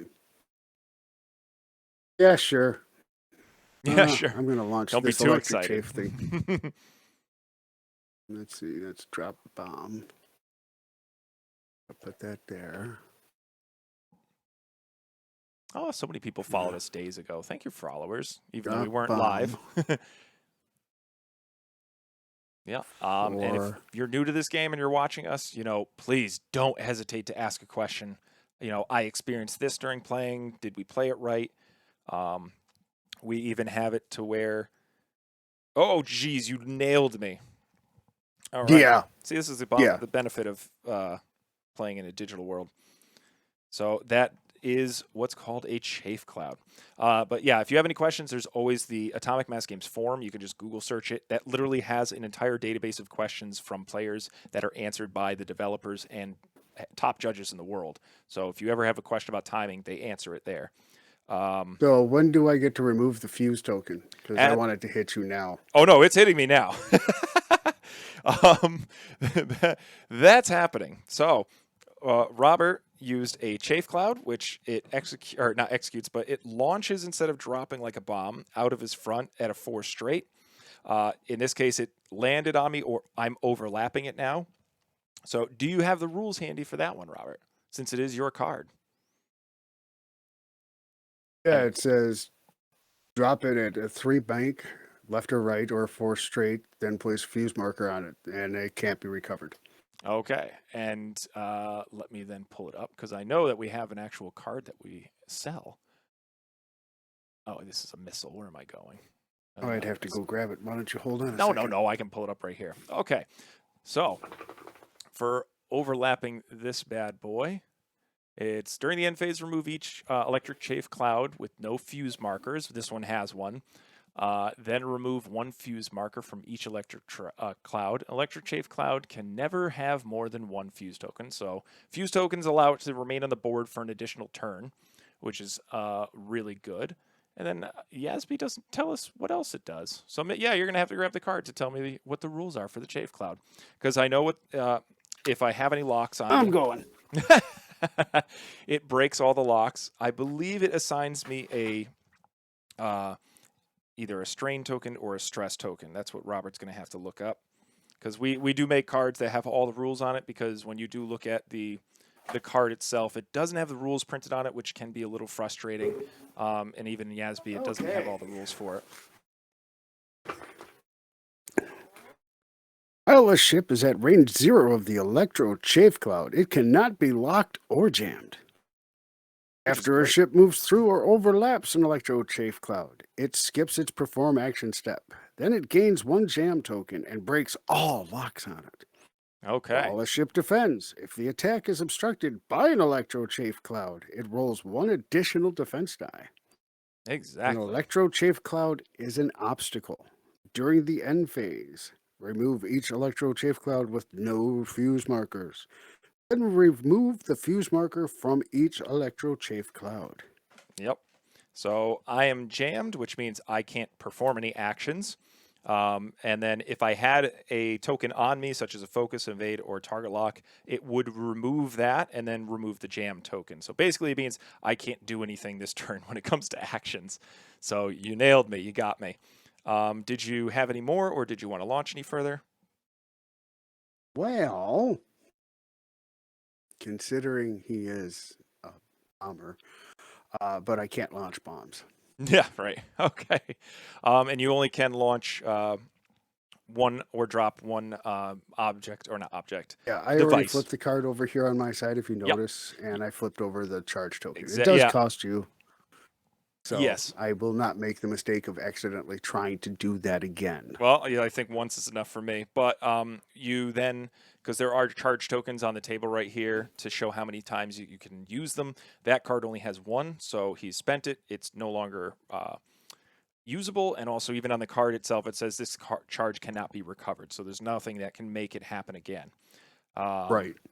Now, did you have any other bombs that you wanted to drop for anything? I do not wish to drop anything at this particular time. Excellent. So I then activate my now. Oops, I moved the camera.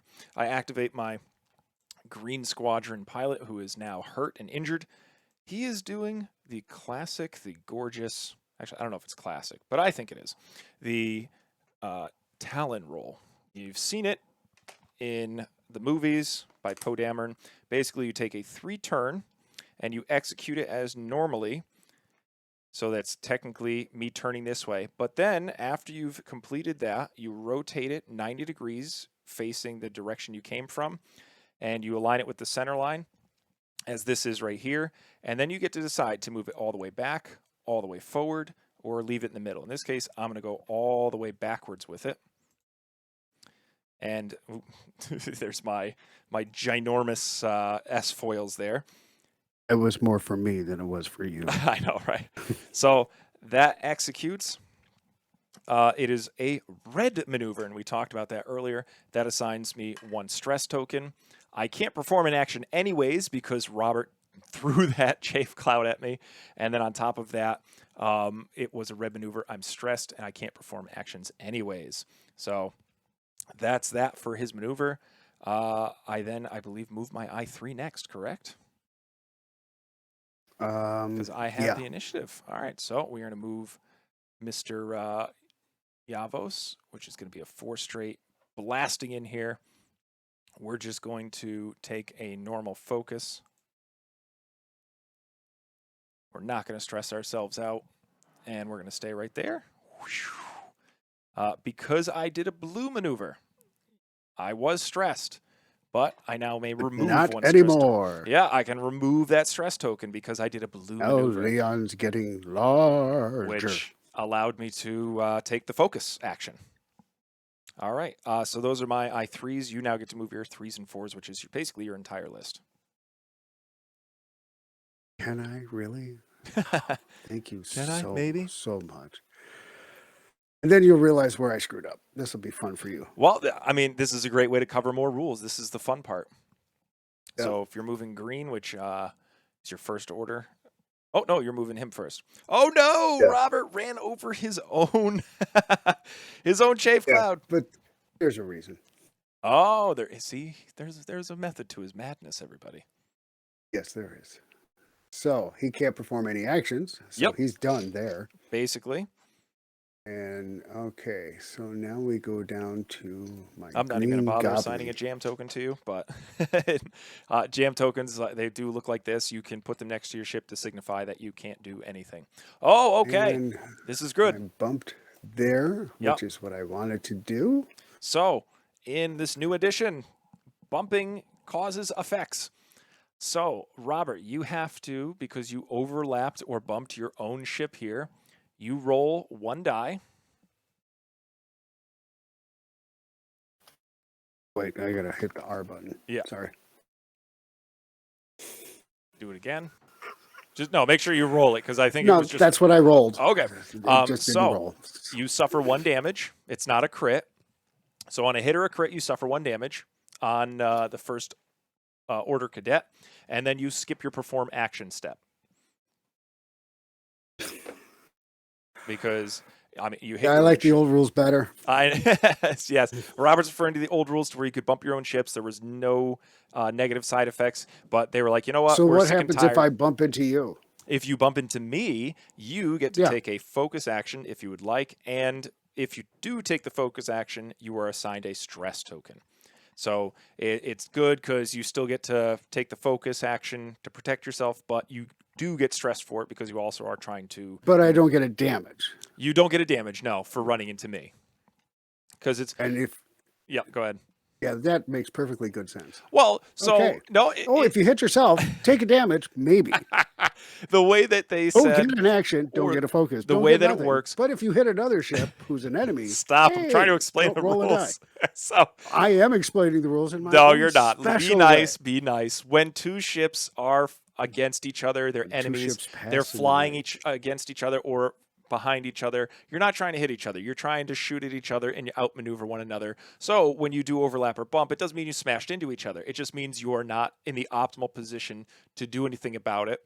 And when 2 friendly ships hit each other, they're not really dogfighting. They're just flying around the board. And when they smack into each other, it's usually by accident, which means they rubbed one another. But doesn't always mean damage, which is why you roll a die, and on a 50-50 chance, you either suffer damage or don't. But you also don't get any action because it's kind of like, oops, bar, oh, I'm sorry I hit you, buddy. I didn't mean to. So that's why they ruled it that way. So don't get Okay, bitter my if you 3 smash has into your ships. moved. Just keep in mind, when you hit your own And ship, now it's damage, my technically. When you 4. I don't. think we're going to move Scorch because he's the one that is all jammed up with the. And by the way, Robert, you can just say you did that on purpose so that you can show people how to play it. Say it's easy. No, I needed to stop so that I can stay on top of that token and hopefully Ah. stop you from doing things. See, it Um, still works. It's still good. It's a I plan. just had to pay a price for it, which was in this case a shield. Yep. Wait a second. Oh yeah, because he got that. So now my 4's move. We're going to do Scorch. Scorch. I did set a A 1 dial for straight. because Yep. I guess we're supposed to now. No, it's always been So that way for ionization. You always perform the 1 blue forward. okay, There were these come different off. variations. Yep, all of them come off. So once you execute an ion maneuver, all ion tokens are removed, no matter how many you have. You're no longer ionized. And then the only action you can perform is the focus. Right, and I am going to And take they that focus do state right that in now. the rules because you're like, hey, I removed the ion tokens. Why am I still ionized? It's like because you just got out of ionization. You can now perform the focus action. Yeah, which I would think since you removed the red token, you should be allowed to. But that's a change, whether it's for the good or the bad, who knows? It affects everybody equally. Yep. Yeah, it's been that Um, way for a long time. They just corrected the timing of certain things because they created pilots that can remove them before they activate, which then they had to add more timing windows for it. so now my Nightfall, this is interesting, and you're going to have to talk me through this. Yep. So I only have a 2 straight blue. yep. I don't have a 1 straight blue. So, How do I make him go 1 straight forward? so you can click the R on your dial up there R on the dial, and do the 1 boost forward. like so. So there you go. The other way Okay. to do it in this game is to you have to right click on the ship and then in the description do S1 and that performs a 1 straight. So theoretically speaking, after you execute a maneuver or perform a boost action, each ship you move through. Okay, that's a stupid mechanic. All right. Yep. So it wasn't a boost. It was just a 1 forward. You're Right. referring So to that gets rid of that, and now I get. Hey, guess what? moved through. Okay. Focus token. Yep. You take the focus. All right, and now I'm going to flip the token of my 709th ace. With 709, it sounds very classic. I like that name. And he's going to move forward Oh, you did the and one do a hard. uh-huh. Interesting. All right. And since that was a clean maneuver, I am going to rotate its firing Ah. arc. Yep, And you can if do I that in the dial if you'd like, click that firing arc or do that too. primary, That works. there we go. Okay. So you, And so that's that, and that. yep, Okay. you can do a focus and rotate your arc if you'd like as well, for free, because those are 2 white actions. It doesn't cost you anything. They Oh, are not so I red. can take a free lock You or focus. probably not a free focus. Yep. And we'll even show the people at home. So on your ship here, you have actions that are on the side here.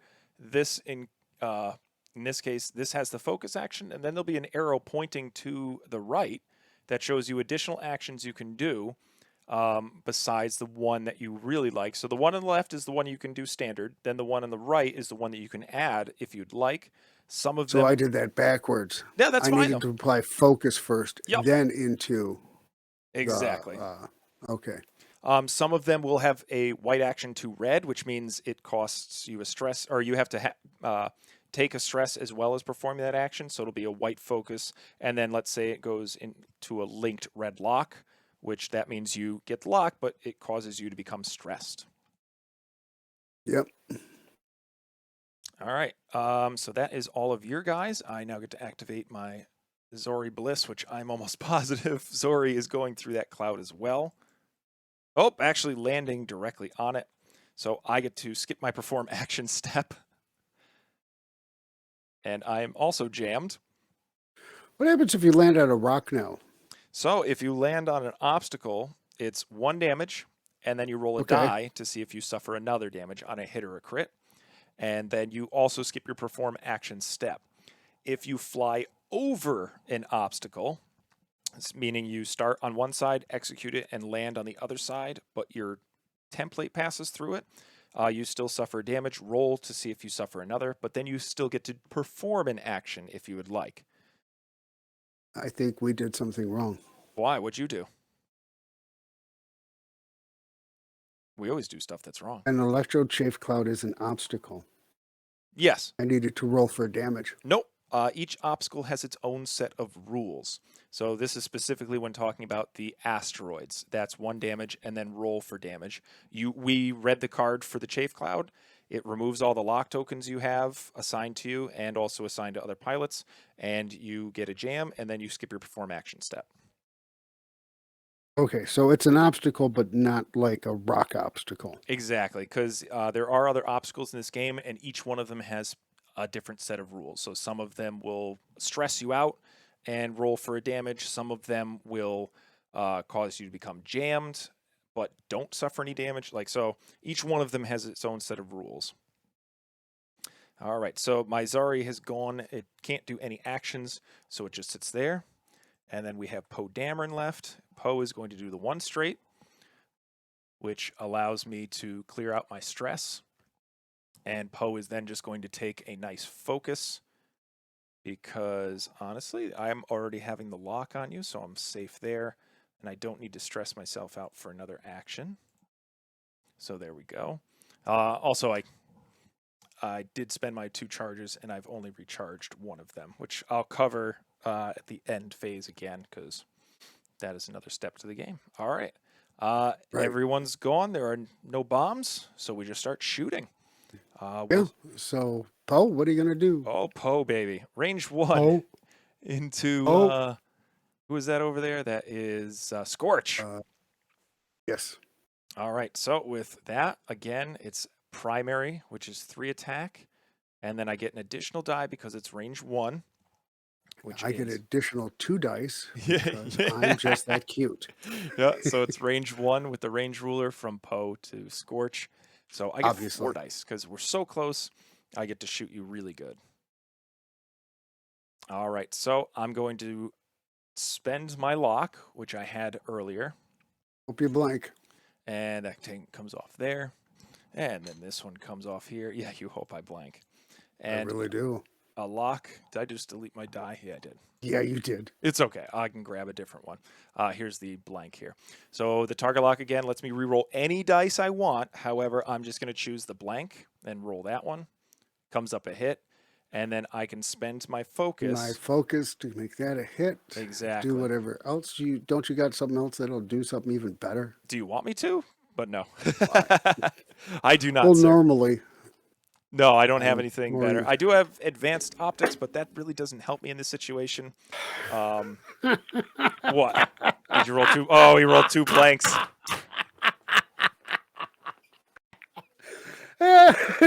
Watch this. All right, so Robert, One. what did you had one shield missing? So you didn't roll There's any one. defense, so those come I off. did two, You suffer one damage, which goes into your shields. which I already flipped. Okay, and that's Then on there's Scorch. one, and then a focus, and then Nope, oh, nope. here we So go. this last one is a crit. So this one gets flipped face. Oh no, you're right. You're right. So you suffer one more face up. So when applying damage, That should be a double. Yep. Come on, be a double. No, damaged engine. So you're still alive. Okay. So when you apply damage, you go through the hits first. You remove any shields that you have Like for my every extra hit. large cards. When you're out of shields, then you start going into your damage deck and placing them face down until there are no more hits left. For crits, those cards are flipped face up, and then you read and apply the card that is flipped up, which this case is damaged engine. All of his turns on his dial are now red maneuvers, or that increases the difficulty of that maneuver. So if it's blue, it goes to white. If it's white, it goes to red. But I believe all of your turns are white, so all of them turn red. And if it's already red, it stays red. So you're safe That's there. hilarious. That was So- funny. Bliss. Yeah. So Zari Bliss. Let's see. We have two targets out of my left. I think we'll go into Nightfall again, which I'm going to check if it's range 1 out of my side arc here, which is my turret. Yep, range 1. So I have my ion turret pointed this way, which means I can shoot that way of course rather than my primary. I foresaw. have been I have- outplayed. I have foreseen it. Yep. All right, so we're going to roll 4 You dice. are the better player, Patrick. Oh, sure. I got one hit. I don't have any focus. I don't have any target locks because the Chafe Cloud stripped me of the action. So that's just another damage. No, you get to roll your defense dice, sir. How dare you? Oh, I thought. Yeah, Nightfall. So Okay. this is an obstacle, as you pointed out. I'm shooting through it, so that is what's called obstructed. So you get to add an additional die to your 2 dice. So you get to roll 3 dice. But I thought it wasn't a rock. It's an obstacle, so it's still. I believe it even says on the card, if you shoot through this, it obstructs the attack and adds 1 defense die. You can read the card if you would like. And there you go. Oh, I only Perfect. need the one. All right. Yep. So 1, and that you're over safe. You here. take no damage. See that 1 evade removes my 1 hit. I have focus and Okay. blanks left, which do nothing because they don't do damage. You have any 4s? Go fish. I was waiting for it. I do not have any 4s, sir. Okay, so my 4s go next. Exactly. Okay. Well, we'll start with Scorch. All right. So I'm Scorch is going over to here. I'm going to flip my charge Ooh, what are you doing? so I can hit you with my 5 dice for the proton rockets. Oh, jeez. I did not realize he had proton rockets. All right. So Robert has chosen his secondary weapon, which is proton rockets. It allows him to shoot with just this little small arc, which is a bullseye arc out of the front. It aligns over Poe. It's only range 1 to 2, but he bullseyed me. And the requirement for that is all you need is to have is a focus, which he does. So he gets to roll 5 dice to my 2, and he can modify it with his focus. Oh, that is going to be some damage. I guess I'm going to spend the Oh, jeez. focus Yep. for a hit. Seems Just like a push fair this. trade. All right, I I'm roll just going to put that there. my 2 dice and pray. Okay, I rolled 2 focus, which means nothing. I now suffer 3 hits, 3 hits first. and 2 crits. So I suffer 1 shield, and then I have to grab my damage deck. So don't worry, I have this saved over here. I'm just going to move this over to where I can grab it easily next time. We then shuffle it. Make sure to shuffle your decks. I suffer another 2 face down damage, and then I suffer another crit, and he dies. I lost Poe Dameron. All right. Ouch. That hurt a lot. And we also have to cover the score. Oh my goodness. See, I always forget. Did you forget? I forgot. But this is a great time to do it. So that was Scorch that I damaged. He has 1 health left. And a damaged engine. That one. Okay. So if you look at the top, which it should be updated. How come I didn't get any points for Scorch? So I can't repair this either. No, you cannot repair the damage. It does say I have 2 points, but I don't know why it's not updating here. So I'm just going to do You this. have 2 points because of the turn where you scored off of the objective, sir. Yep. Yeah, for some reason it's not adding them up on the stream there, but that's okay because we are keeping track over here. Let's see if we can do anything about that first. And I don't think we can from here.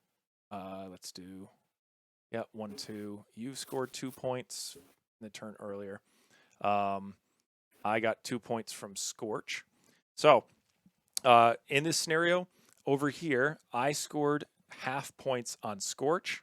So I got 2 out of the possible 4 because I did more than half of the total health of that ship. You're down to 1 health. And then he eliminated Poe. Poe is off the table in 1 shot. Because again, Robert's, you're such an amazing player. I didn't pay attention to what he had as upgrades. I didn't realize that one had the proton. He then gets the total points of Poe, which is 6 points. So now it should be 8-4, which is now you're winning. You're winning by 4 points. And you removed one of my biggest hitters. And I don't have any more Yeah, you shots have to fire. Yep, Nightfall, but nothing is an arc over here. And Dread has got, I don't believe he's got you. Yeah, check to see if anything's an arc for Dread. Which, to check an arc, depending on the ship, you simply just take your range ruler, go within the color of the arc, which it's for First Order, it's green, Rebels is red, orange for resistance, and so on and so forth. So he just measured there's nothing in arc. It then goes to my initiative 3. So Sir Jonas, I don't believe has anything in that arc as well because you moved out of my arc. I should have rotated backwards, but nothing there. So then it goes over to yours. Ooh, okay. I do have another shot. He's got a shot.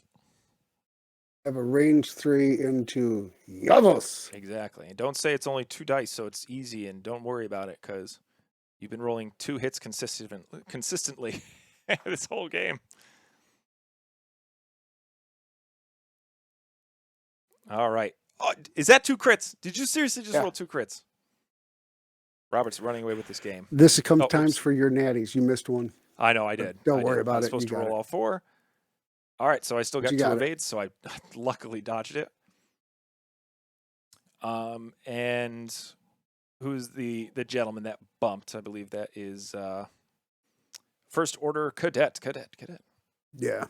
What would he he's like to going to throw shoot at? 2 dice into Javos. Okay, so another 4 dice. Well, actually, check for range because that is probably range 3, but always check. Oh, that actually is range 2. So yeah, turn on that front arc. Oh, just out. Okay. So that's how you know it's the correct range. So when you do measure, it's from the base, closest point to closest point, so that corner to that corner. And if it's if it's inside the range 2, it's range 2. But since it's just at range 3, I get 4 dice. Robert said he rolled blanks. He's rolling my dice for me, and I get 2 evades, so I'm safe. You got him. Okay. And then it's going to go to my initiative 1 pilot, if I'm not mistaken. Ooh, I've got something. We've got Dread at range 1. So we're going to do this. 4 dice, primary. I don't have any modifiers, such as focus or... All right, so hit crit, pretty good statistically. You get 2 dice.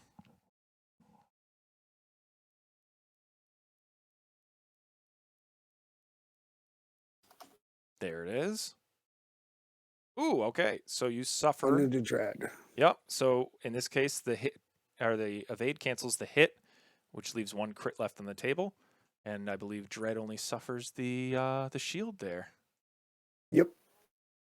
And Dread, there you are.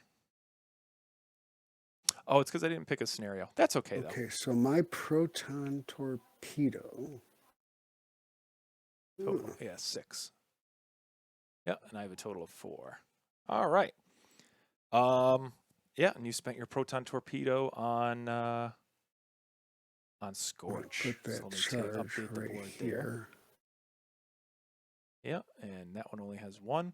All right. Well, if Poe was still alive, I would show you how to recharge a charge, but unfortunately, he's dead. But if you look at your card during or at certain indicators on your card, like this one has the 2 charge indicator with an up arrow next to it. That means he regenerates 1 charge at the end turn or end phase. If there are more than 1, then you recharge more than 1. You recharge the indicated number.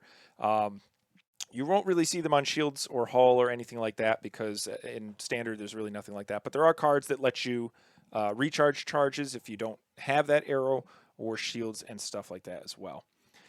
All right. I think that is the end phase. We're going to clean up the table, get rid of all of the focus, evades, anything like that. We also want to delete the digital ones. We don't want those on the table. I'm trying to. No, we're doing good. Well, I was having typical TTS issues. Yep. So the Okay, next part. So this fuse comes off now. Exactly. So during the end phase, if there was no fuse marker on the chafe cloud get removed. But instead, because there's a fuse, the fuse gets removed instead. So basically, it adds to the time it can remain on the table. My jam token also comes off because that does not stay on the table at the end of the turn. So that cloud stays there, or? Yep, the cloud is there for another turn.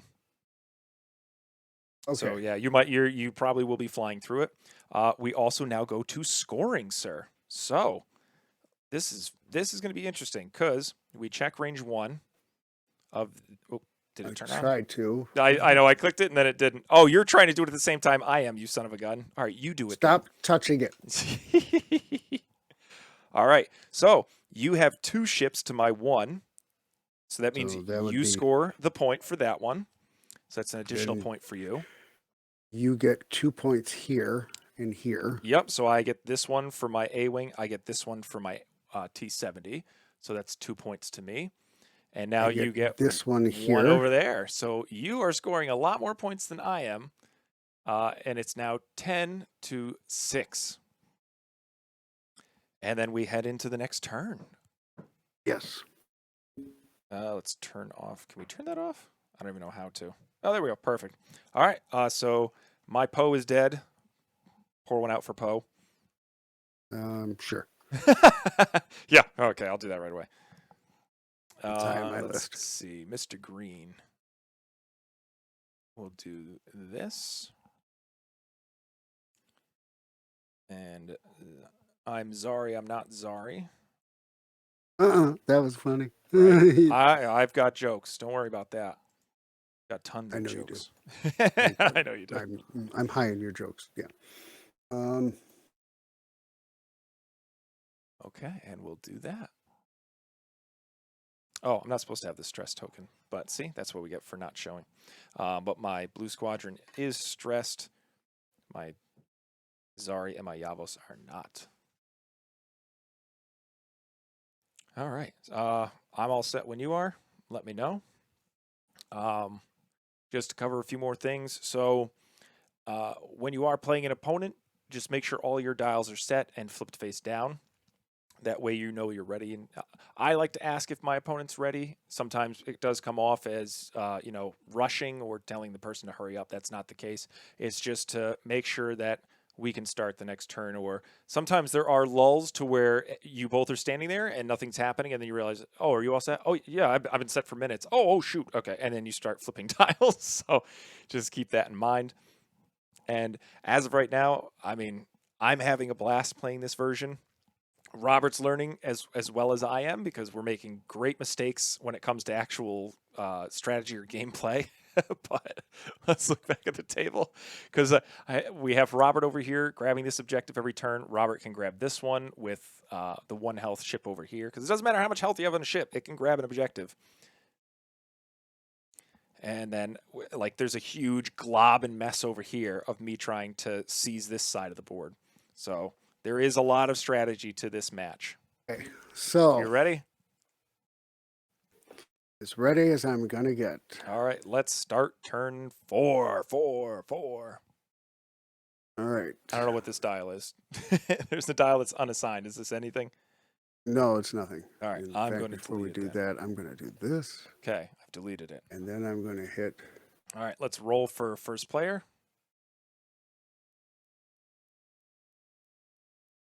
Or RPO. All right. Why are you rolling my dice? Okay, maybe I forgot what side I'm on. Let me rotate it. Okay, well now I gotta. No, grab you're good. these. Don't change anything. I will move to the other side because this is upside down and It backwards. just rolled 3 hits, dude. Hey, get out of here. Those are my dice. Yeah, that's what I thought. You roll your own dice. Okay, I'm on my side of the table. You took my dice. But my dice. Naturally. All right, so you get the first turn, or you're our first player because you rolled 1 focus and I didn't roll any. You rolled 3 hits. I rolled it. A hit, a blank, and a focus. Oh, the focus. The focus so wins. weird. Yeah. Well, it's just like World of Tanks.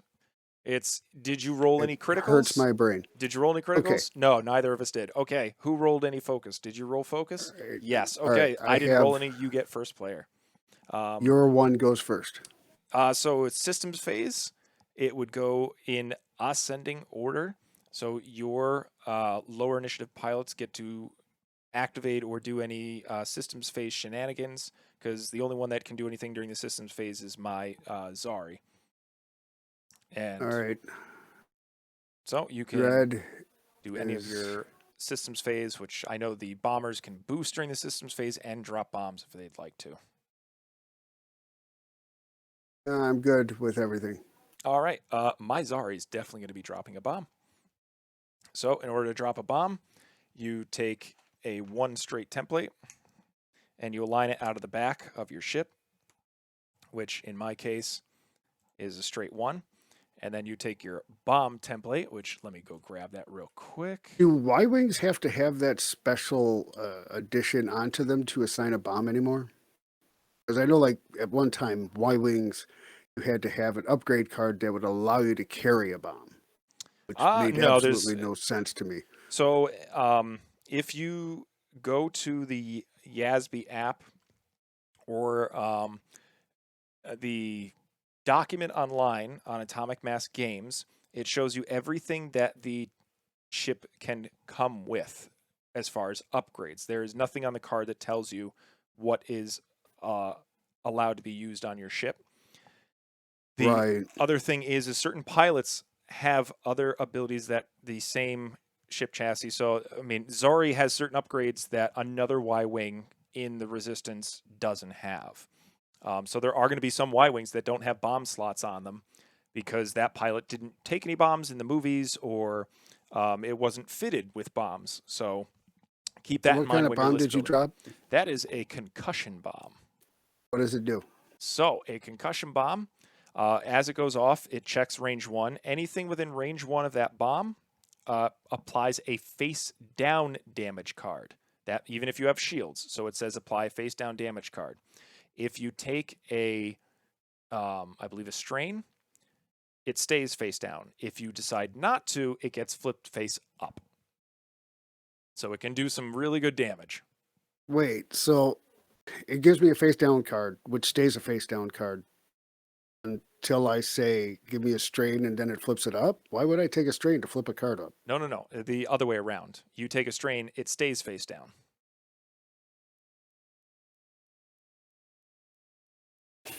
Okay. But it hasn't exploded yet. We're not at that point. Right. Okay, so that was Zori that did her thing. Anybody else? No, I only have 1 bomb dropper or 1 ship that can do anything during the systems phase. Blue Squadron rookie gets to go move first. Yep. We're going to execute the Oh, is his dial set? Oh, nope, it was changed, so we're just going to do this. Hold on. My dials have been reset when you reset them, so that's okay. We'll do that now. I remember what I was going to do anyways. So that one. Okay, now we can go.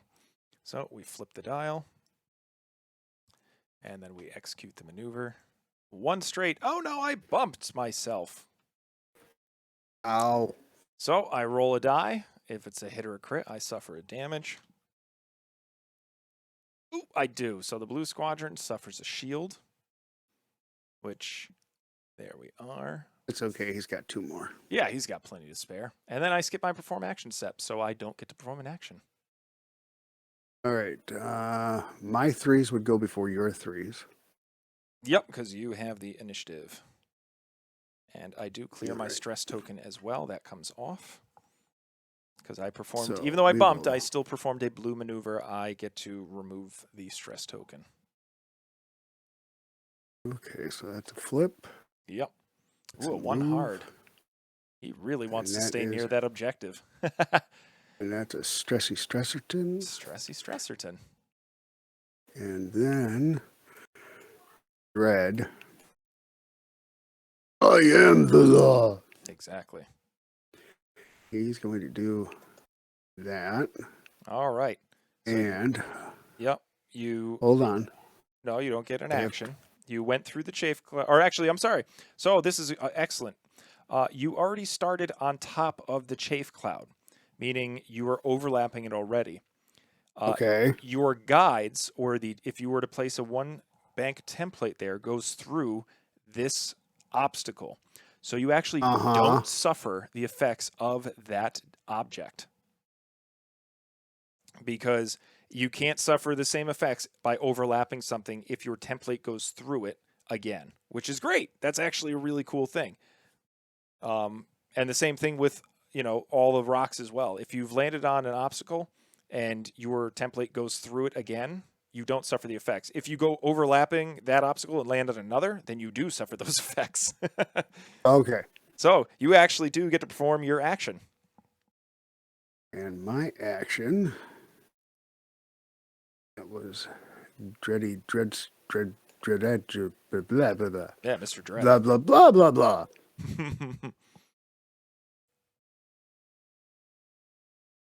Yeah, what would you like to do?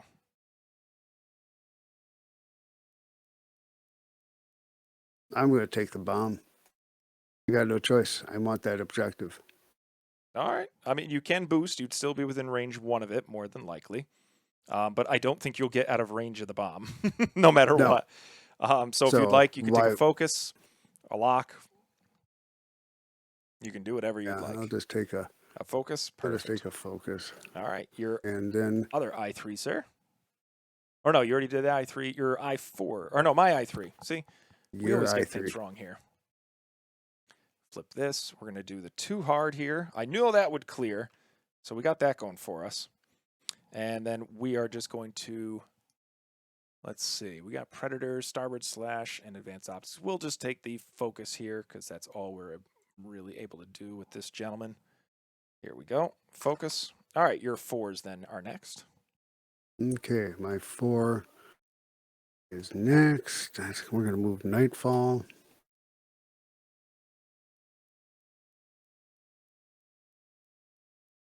Nightfall is going to take the hit.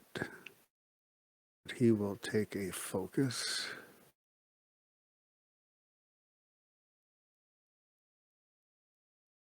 Okay, and then I got to go to Scorch. Exactly. All right. Did you overlap the, which I don't know if you did. Well, he wasn't on it. Let me see, because you can actually go through the Can you? logs here. How do you figure that out? Let's see. Okay, so you did overlap the chafe cloud. So you do not get your action. You get a jam token. Okay. All right, so you just get to sit there, basically.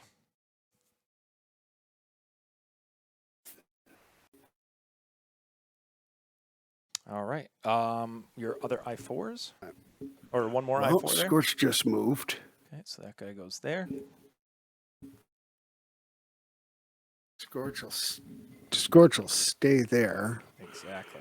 and he'll just take a focus action. Let me just double check the rules on the Chafe Cloud as well, because the Chafe Cloud does have a lot of rules.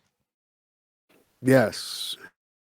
After a ship moves through or overlaps, it skips its perform action set, then gains one jam token and breaks all locks on it. There were no locks on it. Yep. While a ship defends, if the attack is obstructed by an electro chafe cloud, it rolls one additional. Say? And while a ship is at range 0, it cannot be locked and or jammed. Yes. Those are the rules. Exactly. That's a lot of stuff going on for stuff. I know. It used to be blows up, take damage. Yeah, so if anyone is looking to, this is a shameless And plug. then the 709th. If you're looking to purchase the Chafe Cloud that has all the rules written on it, we do sell them at recontokens.com.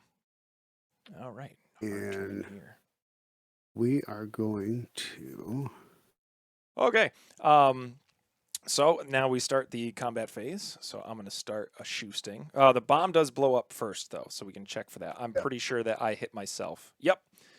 So I'm going to assign a face down damage card to my Blue Squadron pilot and take a strain. And these two guys got one, so let me get rid of that. Well, you have it locked. All right, so I have to take a face down on. I'm just going to take one card. Thank you very much. Yep. And I'm strained, which means I roll one less or fewer defense die. And who was else? My blue die. That was. And that's this Dread one. Up there.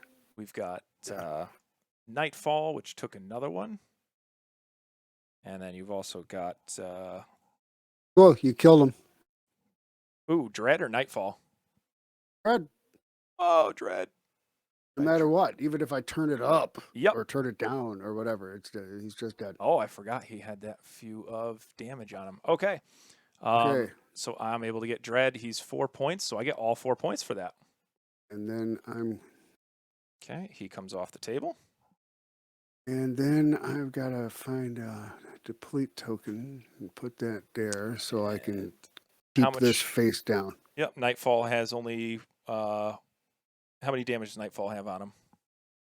Now has a total of 2 hull left. So you got half points there. Yes, I did. So I gained another 2 points. So now, see how that score flipped? So now it's 16-10. Huzzah! Yep. So this might be the last round. No, it is the last round. You think it is, but it might. No, I can guarantee it is. Oh, you're gonna quit. Okay. So I don't have any shots there. There's no sense in dragging it out. I do see. Okay, so we're gonna fire out the front. Of hope, though. Yeah, I'm gonna shoot from my Zori to your first class cadet there. Okay. Let's go here and. Was that a rage 3? Yes, it was. It's not the best option, but it's my only option. Don't worry. It's rage 2. Green dice. It's rage 2. Be fine. But it's okay. Here, just roll 2 because I thought it was range 3, but it was range 2. Okay, so I take 1 into that. Okay. So that's a crit. Oh, does First Order have no shields left? That is correct. When did you lose your last Panicked Pilot. I get 2 stress tokens. And then I repair the card. So here I'll take. Oh, you get 2 stress. Returns. Of course, I don't care. Well, now you have 3. Okay, well I'll take my. Oh yeah, there we go. You have 3 stress. I see what you're saying. I forgot simple addition. Whoops. Right. So now it goes over to your 4s, but I don't think you have a shot on anything this turn.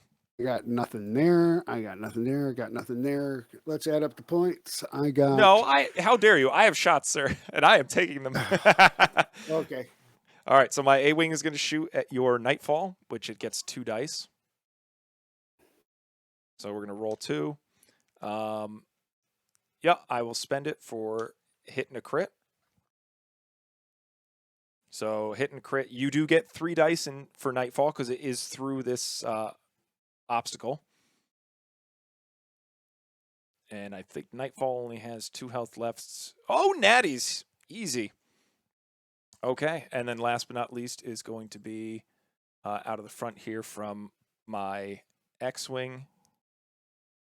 Ooh, it is through that debris cloud, so you are going to get an additional die. I get 3 for my primary.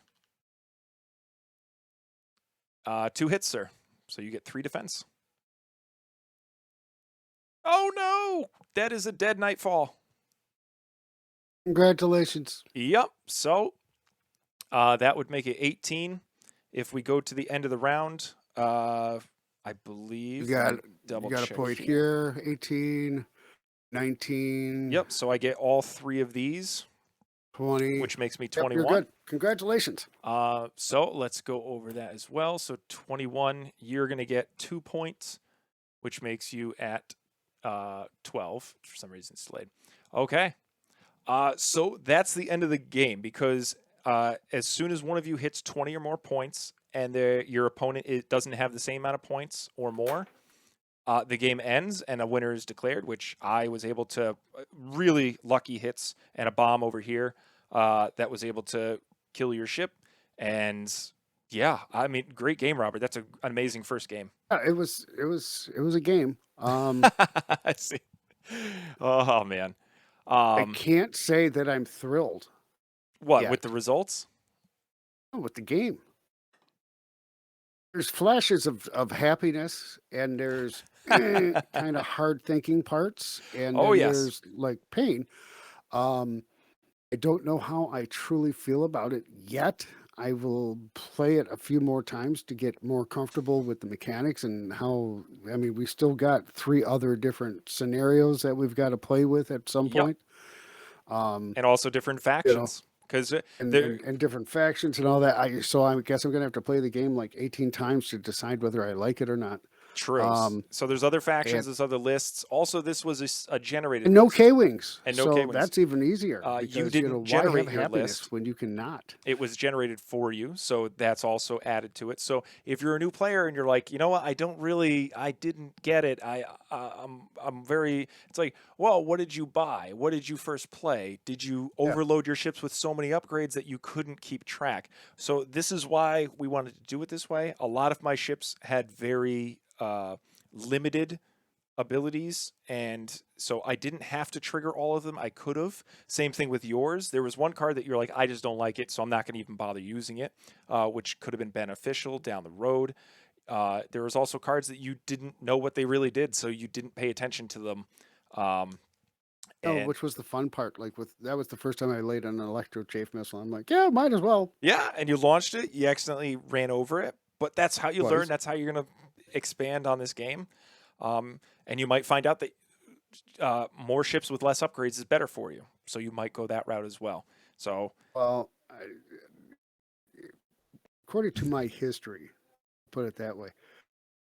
Ideally for me, I would have a few upgrades and very low pilot skills, or pardon me, initiative. that's the thing. You're going to have to play a few games, like Robert said. You're going to have to try out different things. So that's why we're doing videos like this, to teach people certain abilities. Like mine was ridiculously simple. I had a bomber or a Y-wing that had an arc and had some bombs. I had an A-wing with very limited upgrades. Poe was basically 4 upgrade cards, and then I had my T-70 right here, my blue squadron, with almost nothing on them except for. Yeah, I gotta admit it. I think concussion I missiles. did not think I was going to kill Poe Dameron. Yeah, I and thought guess Poe what? Dameron was going to erase me. Yeah. So for new players, I would recommend that. You don't have to overload your ship for the first time. You can limit your upgrades and build up from there. And you can take really good pilots and do that. Or do what, other people do. They load everything up and then they don't know half of the stuff that they're using and what it does and the triggers to it. So I would suggest starting small and building up so that the game doesn't overwhelm you. And then, just practice, because it's going to take a long time to figure out the timings and the rules for this game, because it is a very immersive. It's very confusing. It's very in depth. I would not say confusing. It's very in depth when it comes to the rules. Because I won't use the word confusing. It was very confusing. Yeah, there you go. on some of the things. Some For of the me, things. that's me as a player, though, and I can use the term confusing. It's confusing to me, but other players, maybe not. Yep. Maybe this game has evolved to the point where, um, the only way I am going to play it is by playing it simply, and if that means, taking a loss, well, I guess I'm going to take the loss. I still enjoy the time playing with other people and talking and BSing with. So, Exactly. maybe I become the sacrificial lamb. I don't care. No, Um, I mean, I think that's the route we'll start to go. So I know that we were going to say that we were going to do a few games to where we generate some lists, but I think next time you knew most of the rules. We covered them nicely. I didn't tell you how to fly your list, so I think next time we'll try to build our own list. We can use any faction, and I don't. You might be able to take 4 baby blues and give that a try. That might be something that's completely up the bee's knees for you, and give that a shot and see how yeah, it does. the scenarios add so much more to the game than the dog fighting did. I'm just depressed, kind of, that they don't have a dog fighting option. That would be the chance engagement to where there's only one obstacle in the middle, and then you score up to 2 points if you have a ship in the middle and your opponent does not. So that's the dog fighting one. I'm trying to And unlock these, yeah, so and it's to keep you anyhow, engaged. Yep. um, Anyhow, not terrible. no, I You think you know, did great. You were clobbering me in the beginning, and then I dropped the bomb at the right moment. You oh yeah, and then your dice I were good. your dice were excellent. My defense dice, but normal for me, like you said. Oh, yeah, you rolled your usual. Yep, yes, I did. Exactly. Um, I still don't trust computer-driven dice. Yeah, I'd I rather never use physical will. dice as well instead of the computer generated one. Next time, I think Um, we might try that. but I do like the fact that TTS is here, and we can play, 850 miles apart. Yep, that is the great thing about this game. It has such an amazing community that you guys can play remotely and test out your list like a Yep. thousand times before bringing it to the store if you'd like, or just go to the store and mess around with your friends and Yep. stuff like that. I think that's going to wrap it up. I think this was excellent. I think this was good for us. Yep. I think it was. I enjoyed it. Appreciate your time and Yep. being Hey, thank you patient for and your all that time. kind of stuff. Yeah. And then Um, next time we'll probably try to play to time too. We'll play to the 75-minute mark. yeah, like I say, if you're going to your local stores to learn how to play it by getting womped on, Yeah, you're going to do it in an hour and 15-minute increments. absolutely. Exactly. But always remember, you learn more from your losses than you do from your wins. Absolutely. All right. All right. Thank you That's all I guys. got, dude. So I'm Um, going to say, see ya.